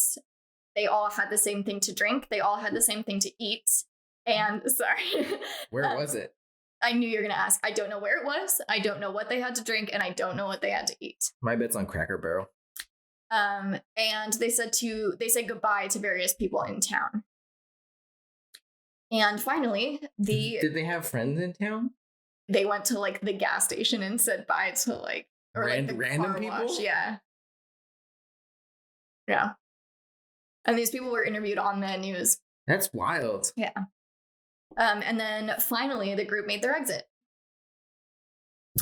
Initially, the police thought that all of the members were men because they all had short hair, but in reality, there were 21 women and 18 men. Jeez. They were all wearing the same thing, black slacks, and what appeared to be a black button-up with a patch on the arm of the button-up that said Heaven's Gate Away Team. And they all wore black Nikes and gold wedding bands. So when I was saying earlier that they all had a relationship with one another, they all at one point effectively got married to each other and got wedding bands. So there was like a time where Applewhite called everybody into a room and said, if I gave you $100, if you were given $100, like your human self was given $100 and you had to spend it on something for yourself, what would you buy? And everybody was thrown for a loop because they were like, what the fuck are you talking about? Like, we've given up all of our material possessions. We have nothing for ourselves. We don't live for ourselves. We live for the collective. We live for going to the next level. What the fuck is the right answer? And then he like lifted his hand and was like a gold wedding ring, basically. And they all ended up getting married to each other. So in their actual uniform of death, they were wearing gold wedding bands. So that's a fucking uniform. Yes. I wish they were wearing that the whole time. I know, me too. But this is what the patch looks like. It's not a funny patch at all. I want to know who made the patch. Like what company like was commissioned to like. Yeah, they're still producing these today, which is super shitty. Oh, rough. I just want to know like what like after the fact the company was like, ugh. Yeah. Like saw it on the news and was like, wait, didn't we just, can you pull up our records for That's not us. That wasn't us. No. That wasn't us. Burn it. Shred it. They're still making them? Not a specific company, but like people are they're like making them for they're still recreating. So there's not a company that's like, okay, it's a paycheck. Yeah. Okay, that's not okay, good. Yeah, no. It's good. Oh. Yeah. So it's like a very solid like vintage patch, you would 100%. see. Yeah, like it looks good, but like don't recreate it. Don't keep doing that. Right, this is a tragedy. Yeah, it's a good patch if it's like a completely different thing. Like if it was a space camp. Exactly. Yeah, space camp patch, but like for what it is, don't keep it going. Yeah. So Doe said, "We've been away and now we're going back." Most of them, this is the fun tidbit, had $5.75 in their pockets because was it their cut from the winnings in Vegas? Out of 40 people, and they split $20. I don't know if you know math, but no, it's a no. I'm bad at it. Math? Not even once. Not even once. Not even twice. Like math. I'm sorry, I just understood math. Not even once. Math. Not even. That's funny. Anyway, move on. Let's go. Do y'all even want to know why they had $5.75? Yes, in their pocket? I really do. I've been wanting to know that for hours. You've been meaning for hours. We were guessing, and we guessed wrong. Asshole. Mark Twain said that was the cost to ride the tail of a comet to heaven. Mark Twain? Yeah. That's their guru? No, it was just like a thing that somebody said, and they were trying to ride the tail of a comet to heaven. It was very, very, very. Well, yeah, but why would you listen to Mark Twain? The fuck does Mark Twain know? Probably a lot. Mm-hmm. What do you have against Mark Twain? He was racist. Very racist. Oh, he's very racist. That's what I have against him. But like, I also just wouldn't. I wouldn't listen to any real like fiction. But like, if you're doing something that somebody said exactly something about, like, that's a very specific fucking thing. Back then, I'm sure a lot of people said a lot of things about comets in space and aliens back then. And riding them to heaven, which is exactly what the fuck they were doing. Okay, move on. God, I thought that was so sick, and you just hate it. I don't hate it. I just think it's weird. Like, why would they?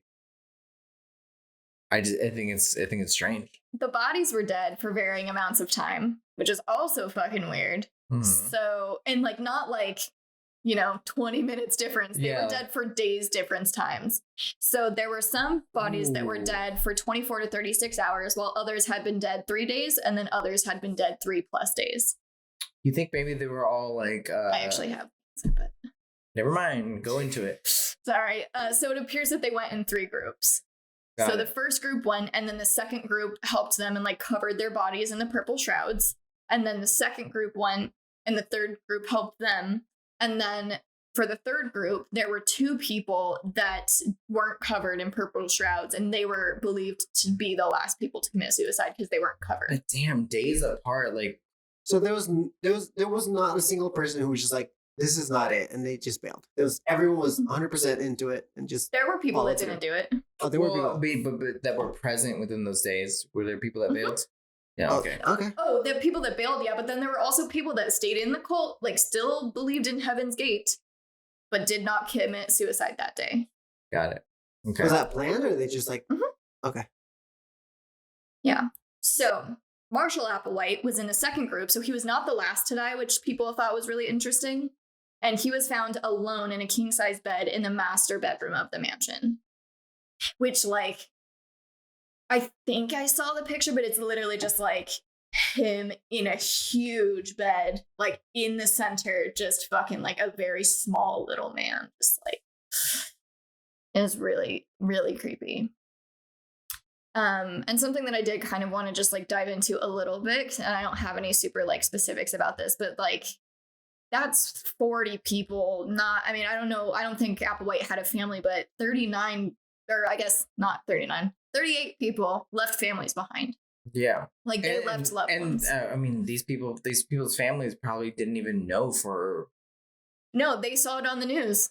Well, like, yeah, but I mean, they didn't like. Like you said, all these people like went back to their families when they could, and so it was like there were people that, and they were probably reassured. Like their families were probably like, they're fine, like as much as we miss them and we love them, they're like they have no inclination of like what's actually going to happen to them, and all of a sudden they find out that this happened, and it's like that. Yeah, that's just so devastating to like.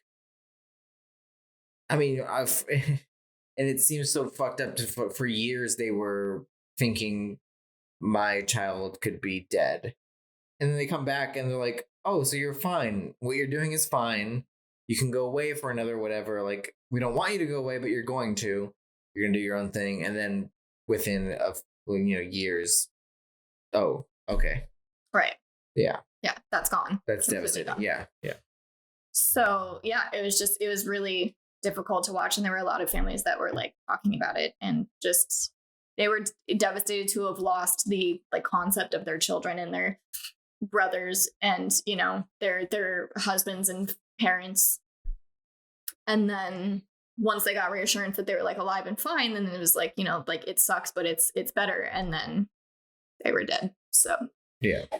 I have a fun-ish tidbit here. One of the members to die was a brother of an actor in Star Trek. Shit. Which was what their model of their team was. Yeah. And she spoke out specifically, and she was like on one of like the talk shows in the news and stuff like that. And she said, like, I completely respect him. I respect his decision. He seemed happy and very much in control and aware of what he was doing. And like, there's nothing that I have to speak ill on him. Like, of course I miss him, but like, you know, bless his soul. And yeah, like good for him for doing what was important to him. Former members said that Doe wanted to go out with a splash. So recall the initial proposal for death by cop. But then one of the members ended up saying by killing themselves, they ensured their immortality. In a sense. Okay. I think the guy who said that was one of the people who went as like the journalist that went as like a test. Yeah. So yeah, he said that by killing themselves, they ensured their immortality in a sense. The public response was the dismissal of the folks in the cult as brainwashed idiots, fools, and as a joke. They were made fun of profusely in the media. And they were made the butt of jokes on talk shows, and SNL even did a Heaven's Gate skit. And it was like so much of it, this was just like nobody had ever seen anything like this before. Yeah. And people were just not able to digest it. Yeah, of course. Yeah, I mean, it makes sense. And it's like terrifying. Like the response is just like to make fun of. It's like it's almost like a defense mechanism. Like you don't know how to react to something that is so unknown to you, but also like that's not unlike anything that would happen like now. Like right, but it's like we're not going on the fucking like talk shows and making fun of Sandy Hook. Like it's not like SNL is doing something like that's that. Fair. You know? Yeah. Like, it was a much different culture back then. Definitely, yeah. Like now we're not making fun of that. Type of thing, like any sort of mass suicide or mass killing, like type of thing. Yeah. Just like, fucking crazy. That was like, yeah, we hear about it's not even that long ago, but we hear about like the way that the media has changed in the last like 20, 30 years. It's fucking crazy just to think about like the things that were consumed. And that was like, there wasn't social media. So that is what was consumed. Like it's now we can watch like news and be like, we also have our sources here and here and here and here. Back then it was like we have our source. Our source is news, and whatever they say is like how society perceived whatever they were talking about. And it's fucking crazy that there was just no other outlet for news or information. It was just the one, basically your local news channel gave you what was your reality. So wild. Yeah. So yeah, this is kind of going back to what we were just talking about, but some members who didn't participate in the suicide killed themselves later. So I have a question. Is there a reason why they didn't participate in the first suicide? That's a good question. I am not sure. I'm certain there is. Yeah. Maybe like keep it going kind of thing. Yeah. Maybe. Yeah. Okay. I know that one of them, so there's a story about this one man who his sister saw the coverage of the suicide on the news and was freaking out, and she called her aunt and was like, hey, that's the cult that, I think his name is Jeremy or Justin or something, but she was like, that's the cult that my brother's in. And her aunt was freaking out, and they ended up like going over to his, I think he lived in like a trailer park. They went, and he was not living with the cult at this time, so he was there. So they went to his trailer park, and I think it was like her uncle that went and finally got there. And as soon as he knocked on the door, he heard a shot go off, and her brother had killed himself to go and be with the class. Do you think a lot of it might have been like even like survivor's guilt type thing? Potentially. there were 2 people who ended up making exit interview tapes, like way later on. Do you think? I mean, that when it comes to that, and even the brother killing himself to be with the people who have already like transcended, it sounds almost like FOMO, like fear of missing out type of thing. Not even survivor's guilt type of thing, but like but like who knows why they didn't do it in the first place? You know? Yeah, but then after they saw that, and like maybe it feels like. But like maybe they were just planning on doing it then anyway, you know? Yeah. It just feels like they might have wanted to be part of that thing that they saw secondhand, and they were like, that is like what I wanted to be a part of, and it just took them a little more time to like fully convince themselves that they were that. Dude, there is this either way, just so sad. There's this one story that the woman who was quoted saying, trying to get my parents' attention was like trying to compete with God. Mm-hmm. So both of her parents left to go be in the cult together. Yeah. And her mom committed suicide with the 39, which is 39 to beam up. Sorry, if anybody didn't catch that, that's what that means. So 39 plans to go. And her dad didn't. And her dad ended up being on a talk show with her. And they like talked about, you know, how devastating it was and everything. And like he kind of talked about his experience. And then I think it was the night of the talk show that they went on, he and another member who didn't commit suicide went to a hotel, and they both tried to commit suicide together. And she got a call and said, your dad was found in a hotel room trying to commit suicide, but like with another man, but one of them lived, but we don't know which one yet. So she thought that he died. Jesus. Then was told that he like potentially didn't, and then she found out later on that it was her dad that died. Jeez. It was her dad. Yeah. And she like kind of didn't know her parents that well, but she had obviously loved and missed them, and she was living with her grandparents and stuff because they abandoned her. Just such a tragic story. So, you know, super interesting, and like learning about how all of the just information and like the ideologies came to be for this was super interesting and like enlightening about how people got involved and why people got involved. But it at the very end and at a very base level, it's just such a sad story. Yeah. I think it was people caught in a time where that made sense to them, like, and it made sense with like the culture that was around, and you know, like it just, and then by the time they could have come out of it, they were already, you know, brainwashed into this thinking. So I mean, there was no out anymore. Yeah. And I think it was like I don't know that for a fact, but like probably the people that came in later were the ones who maybe got out or like didn't, you know, the people that bailed.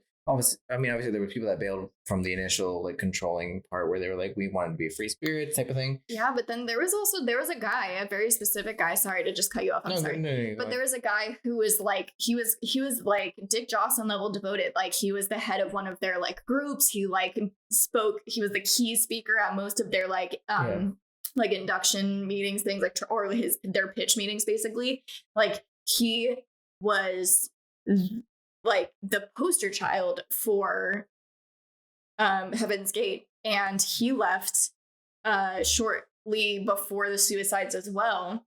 But it wasn't because he didn't want to be there.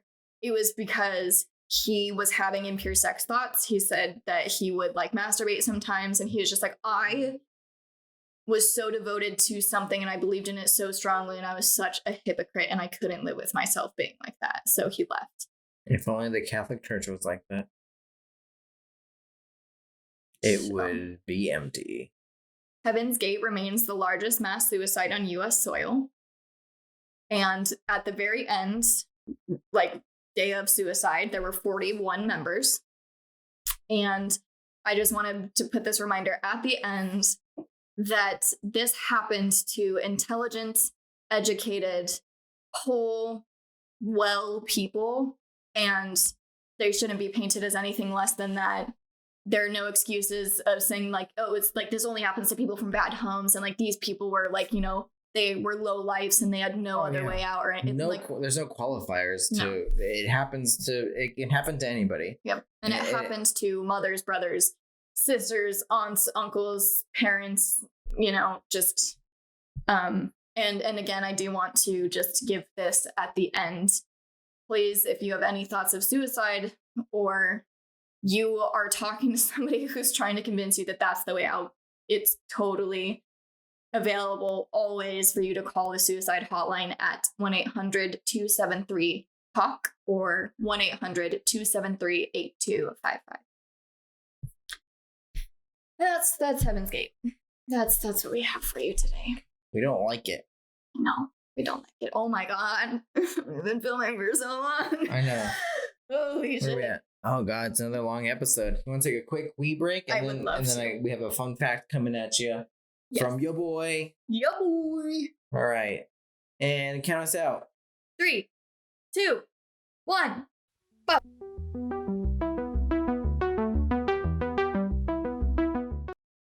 Are we recording? And we're back. And we're back. Ready for some fun facts after that?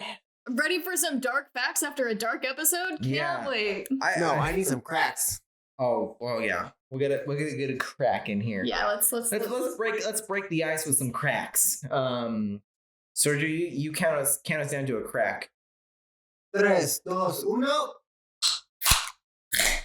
Oh, love a good double crack. Mamma mia. That's the signature Misfits and Tidbits double crack. I don't love the name. I love that. I love the name. Thank you. All right, let's get into I didn't know how heavy our topic was going to be this week, so we picked this out of a list. Sergio and I have a list of a list. A list. A list. A list of all the facts we missed. Tell them how the list comes into fruition. How do we get to this point? Mostly just we come up with. We're drunk. We're always drunk. It's always a drunk session of ours, and we think of one thing. We're like, wait, how does this work? And then we look into that, and then that kind of snowballs into a lot of different things. So we have a list of different scenarios or different topics where we're like, let's look into that a little bit. And they're always smaller, less intense, deep. And all stuff comes out of nowhere, like this one. Yeah, this one came from. I think is the one we're talking about. Yeah, it came from Googling.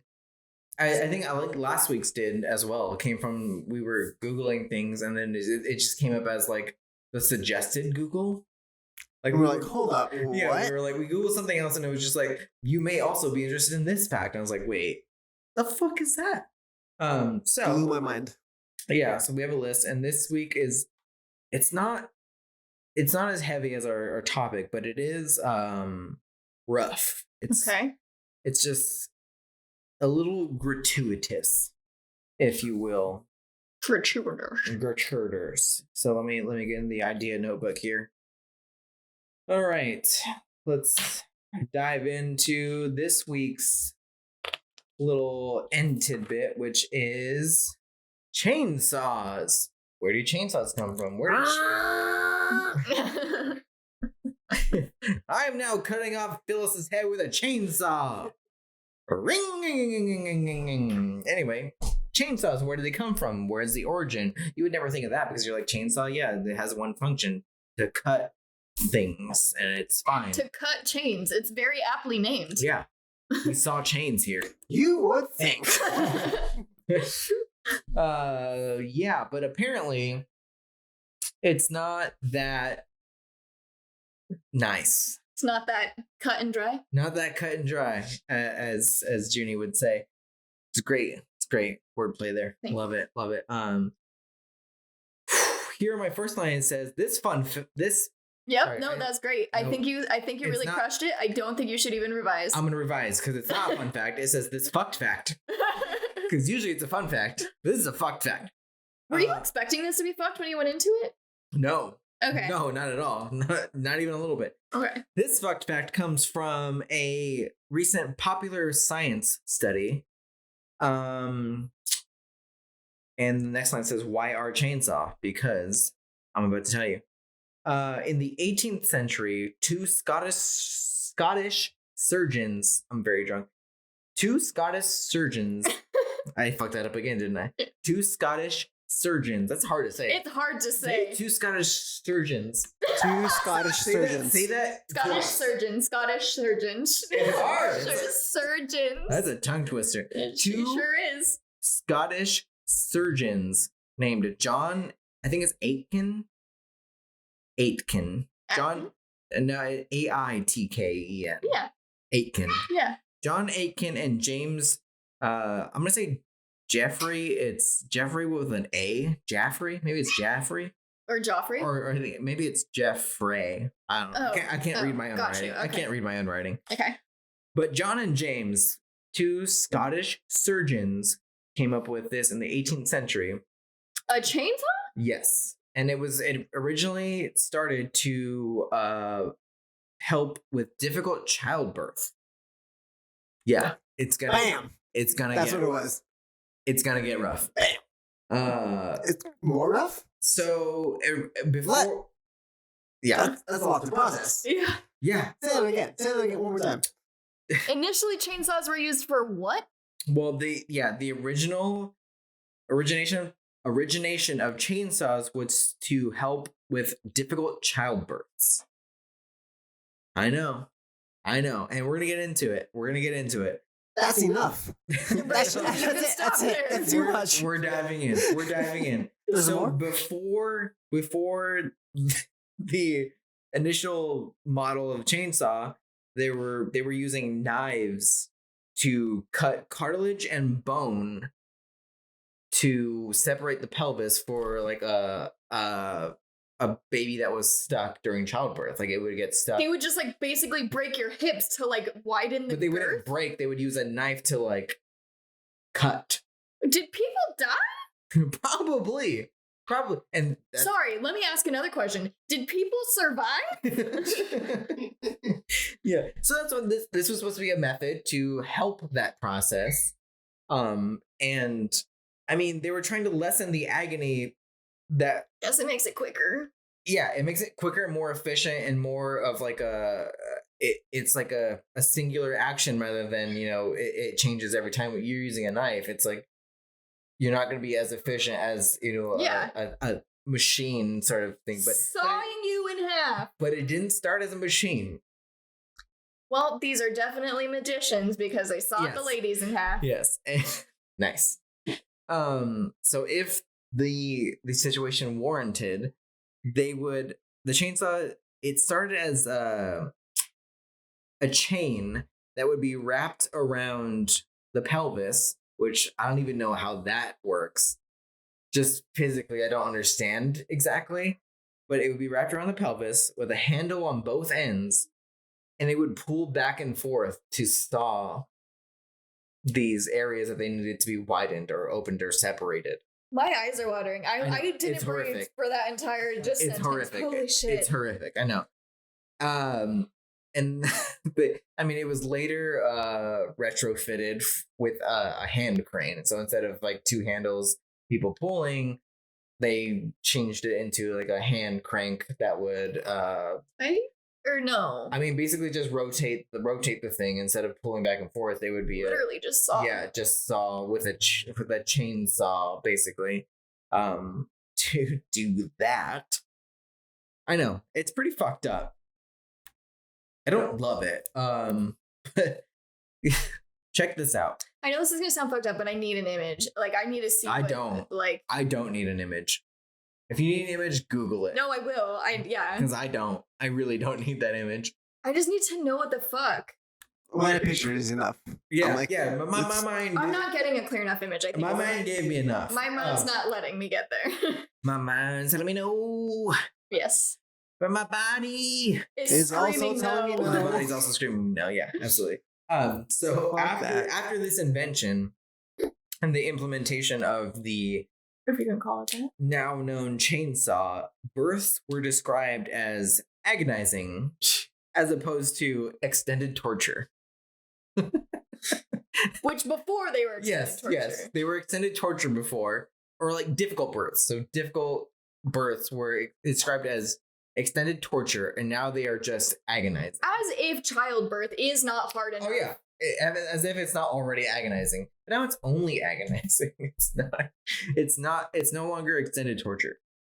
But I mean, like, you think about it, like, if someone needs a C-section and they can't perform like a modern C-section, that sounds like the worst thing in the world. This is before C-section. That's what I'm saying. Like, if someone like they need that process, but there's no like modern. Yeah, there was no other method other than like traditional childbirth, and then they had the. I mean, they had difficult births. Okay, would they stick it up? Like, I can't. I'm having a hard time. Like, I don't know. I really don't know. Because this is what it looks like. Okay. Yeah. So that's the hand crank. That's no idea what this is doing. Yeah. Like, I don't know what that, like. Yeah, I think. I guess it goes up and then they cut down to shatter. Yeah, to cut the pelvis and they widen it. Okay. Super fucked up.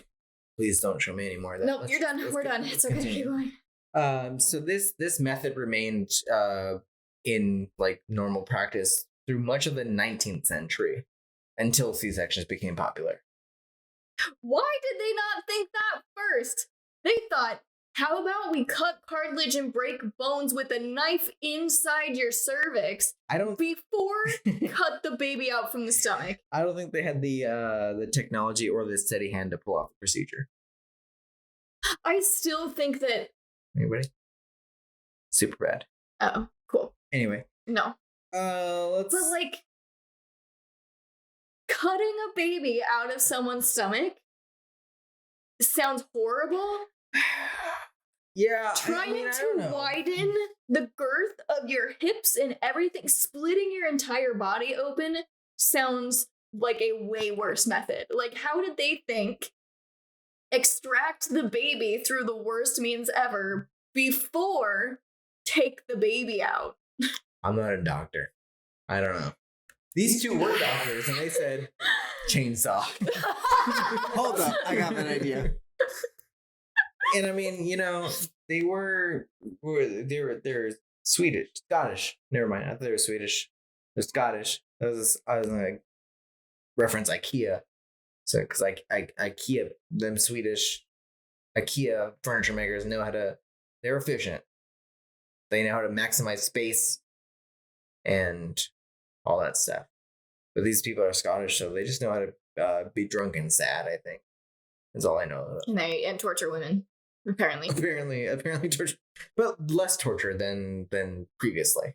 They're improvising. They're improving the method of which women are tortured. Yes. So I mean, making their torture more efficient.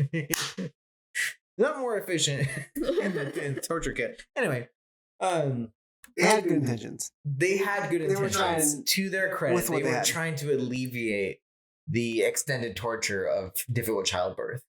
And they did. They made it better.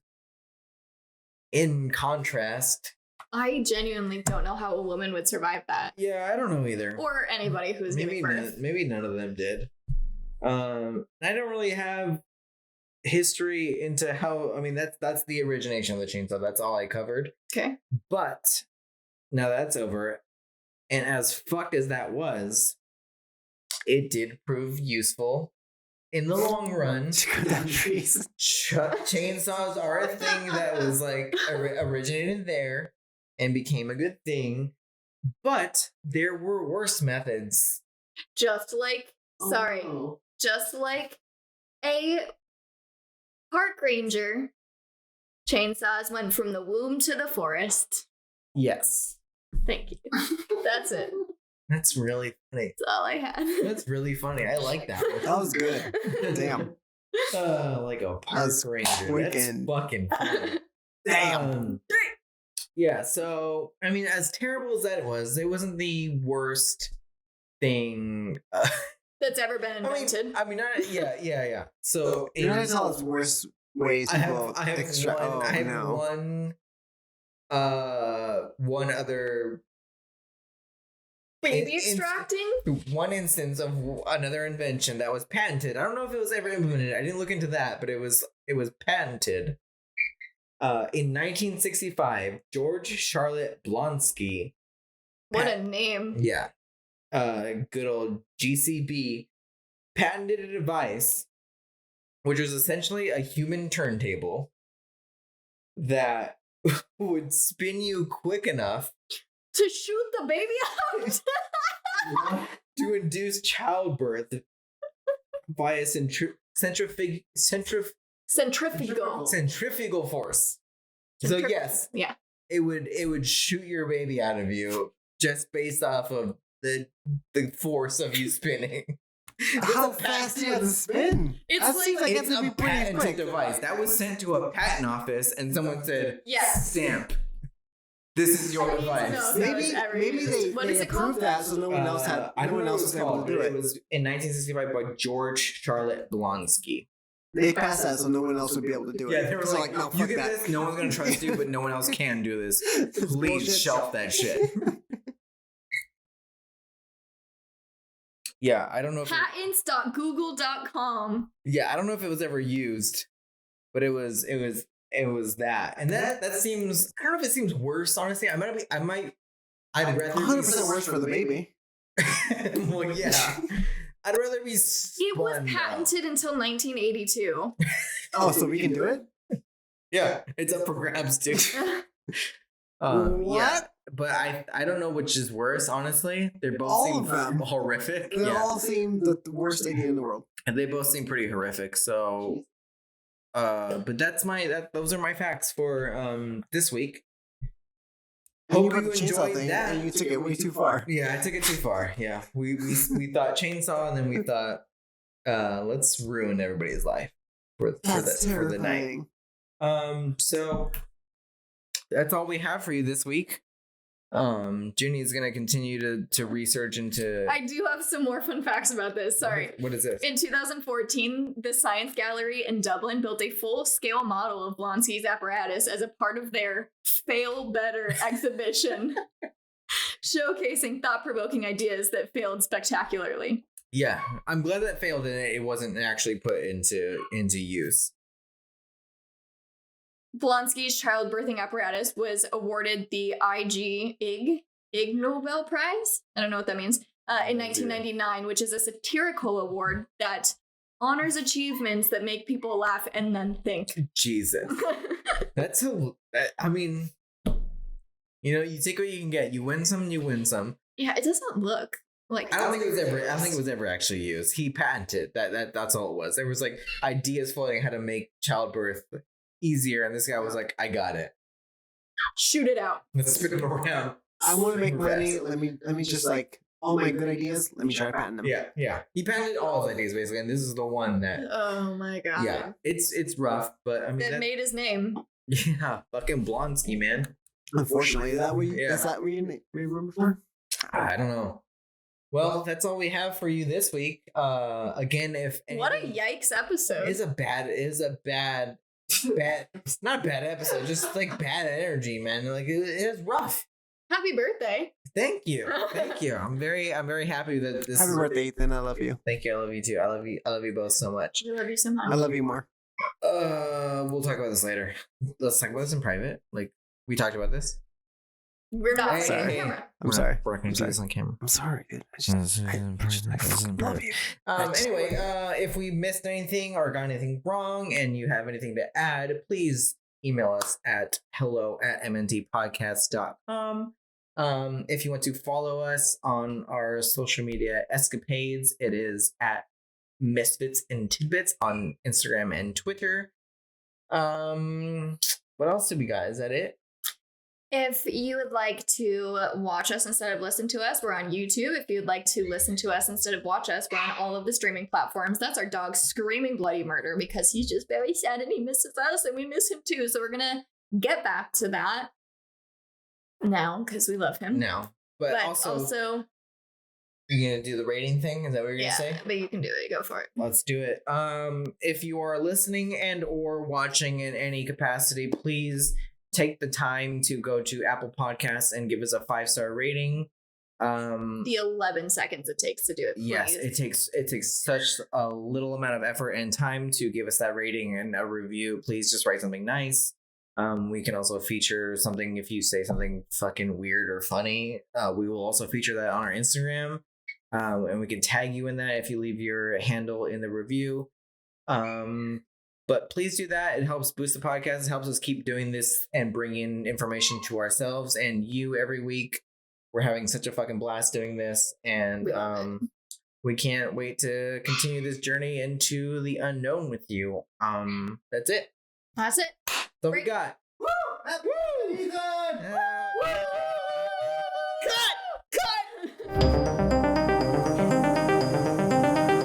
Catch new episodes of Misfits and Tidbits every Monday.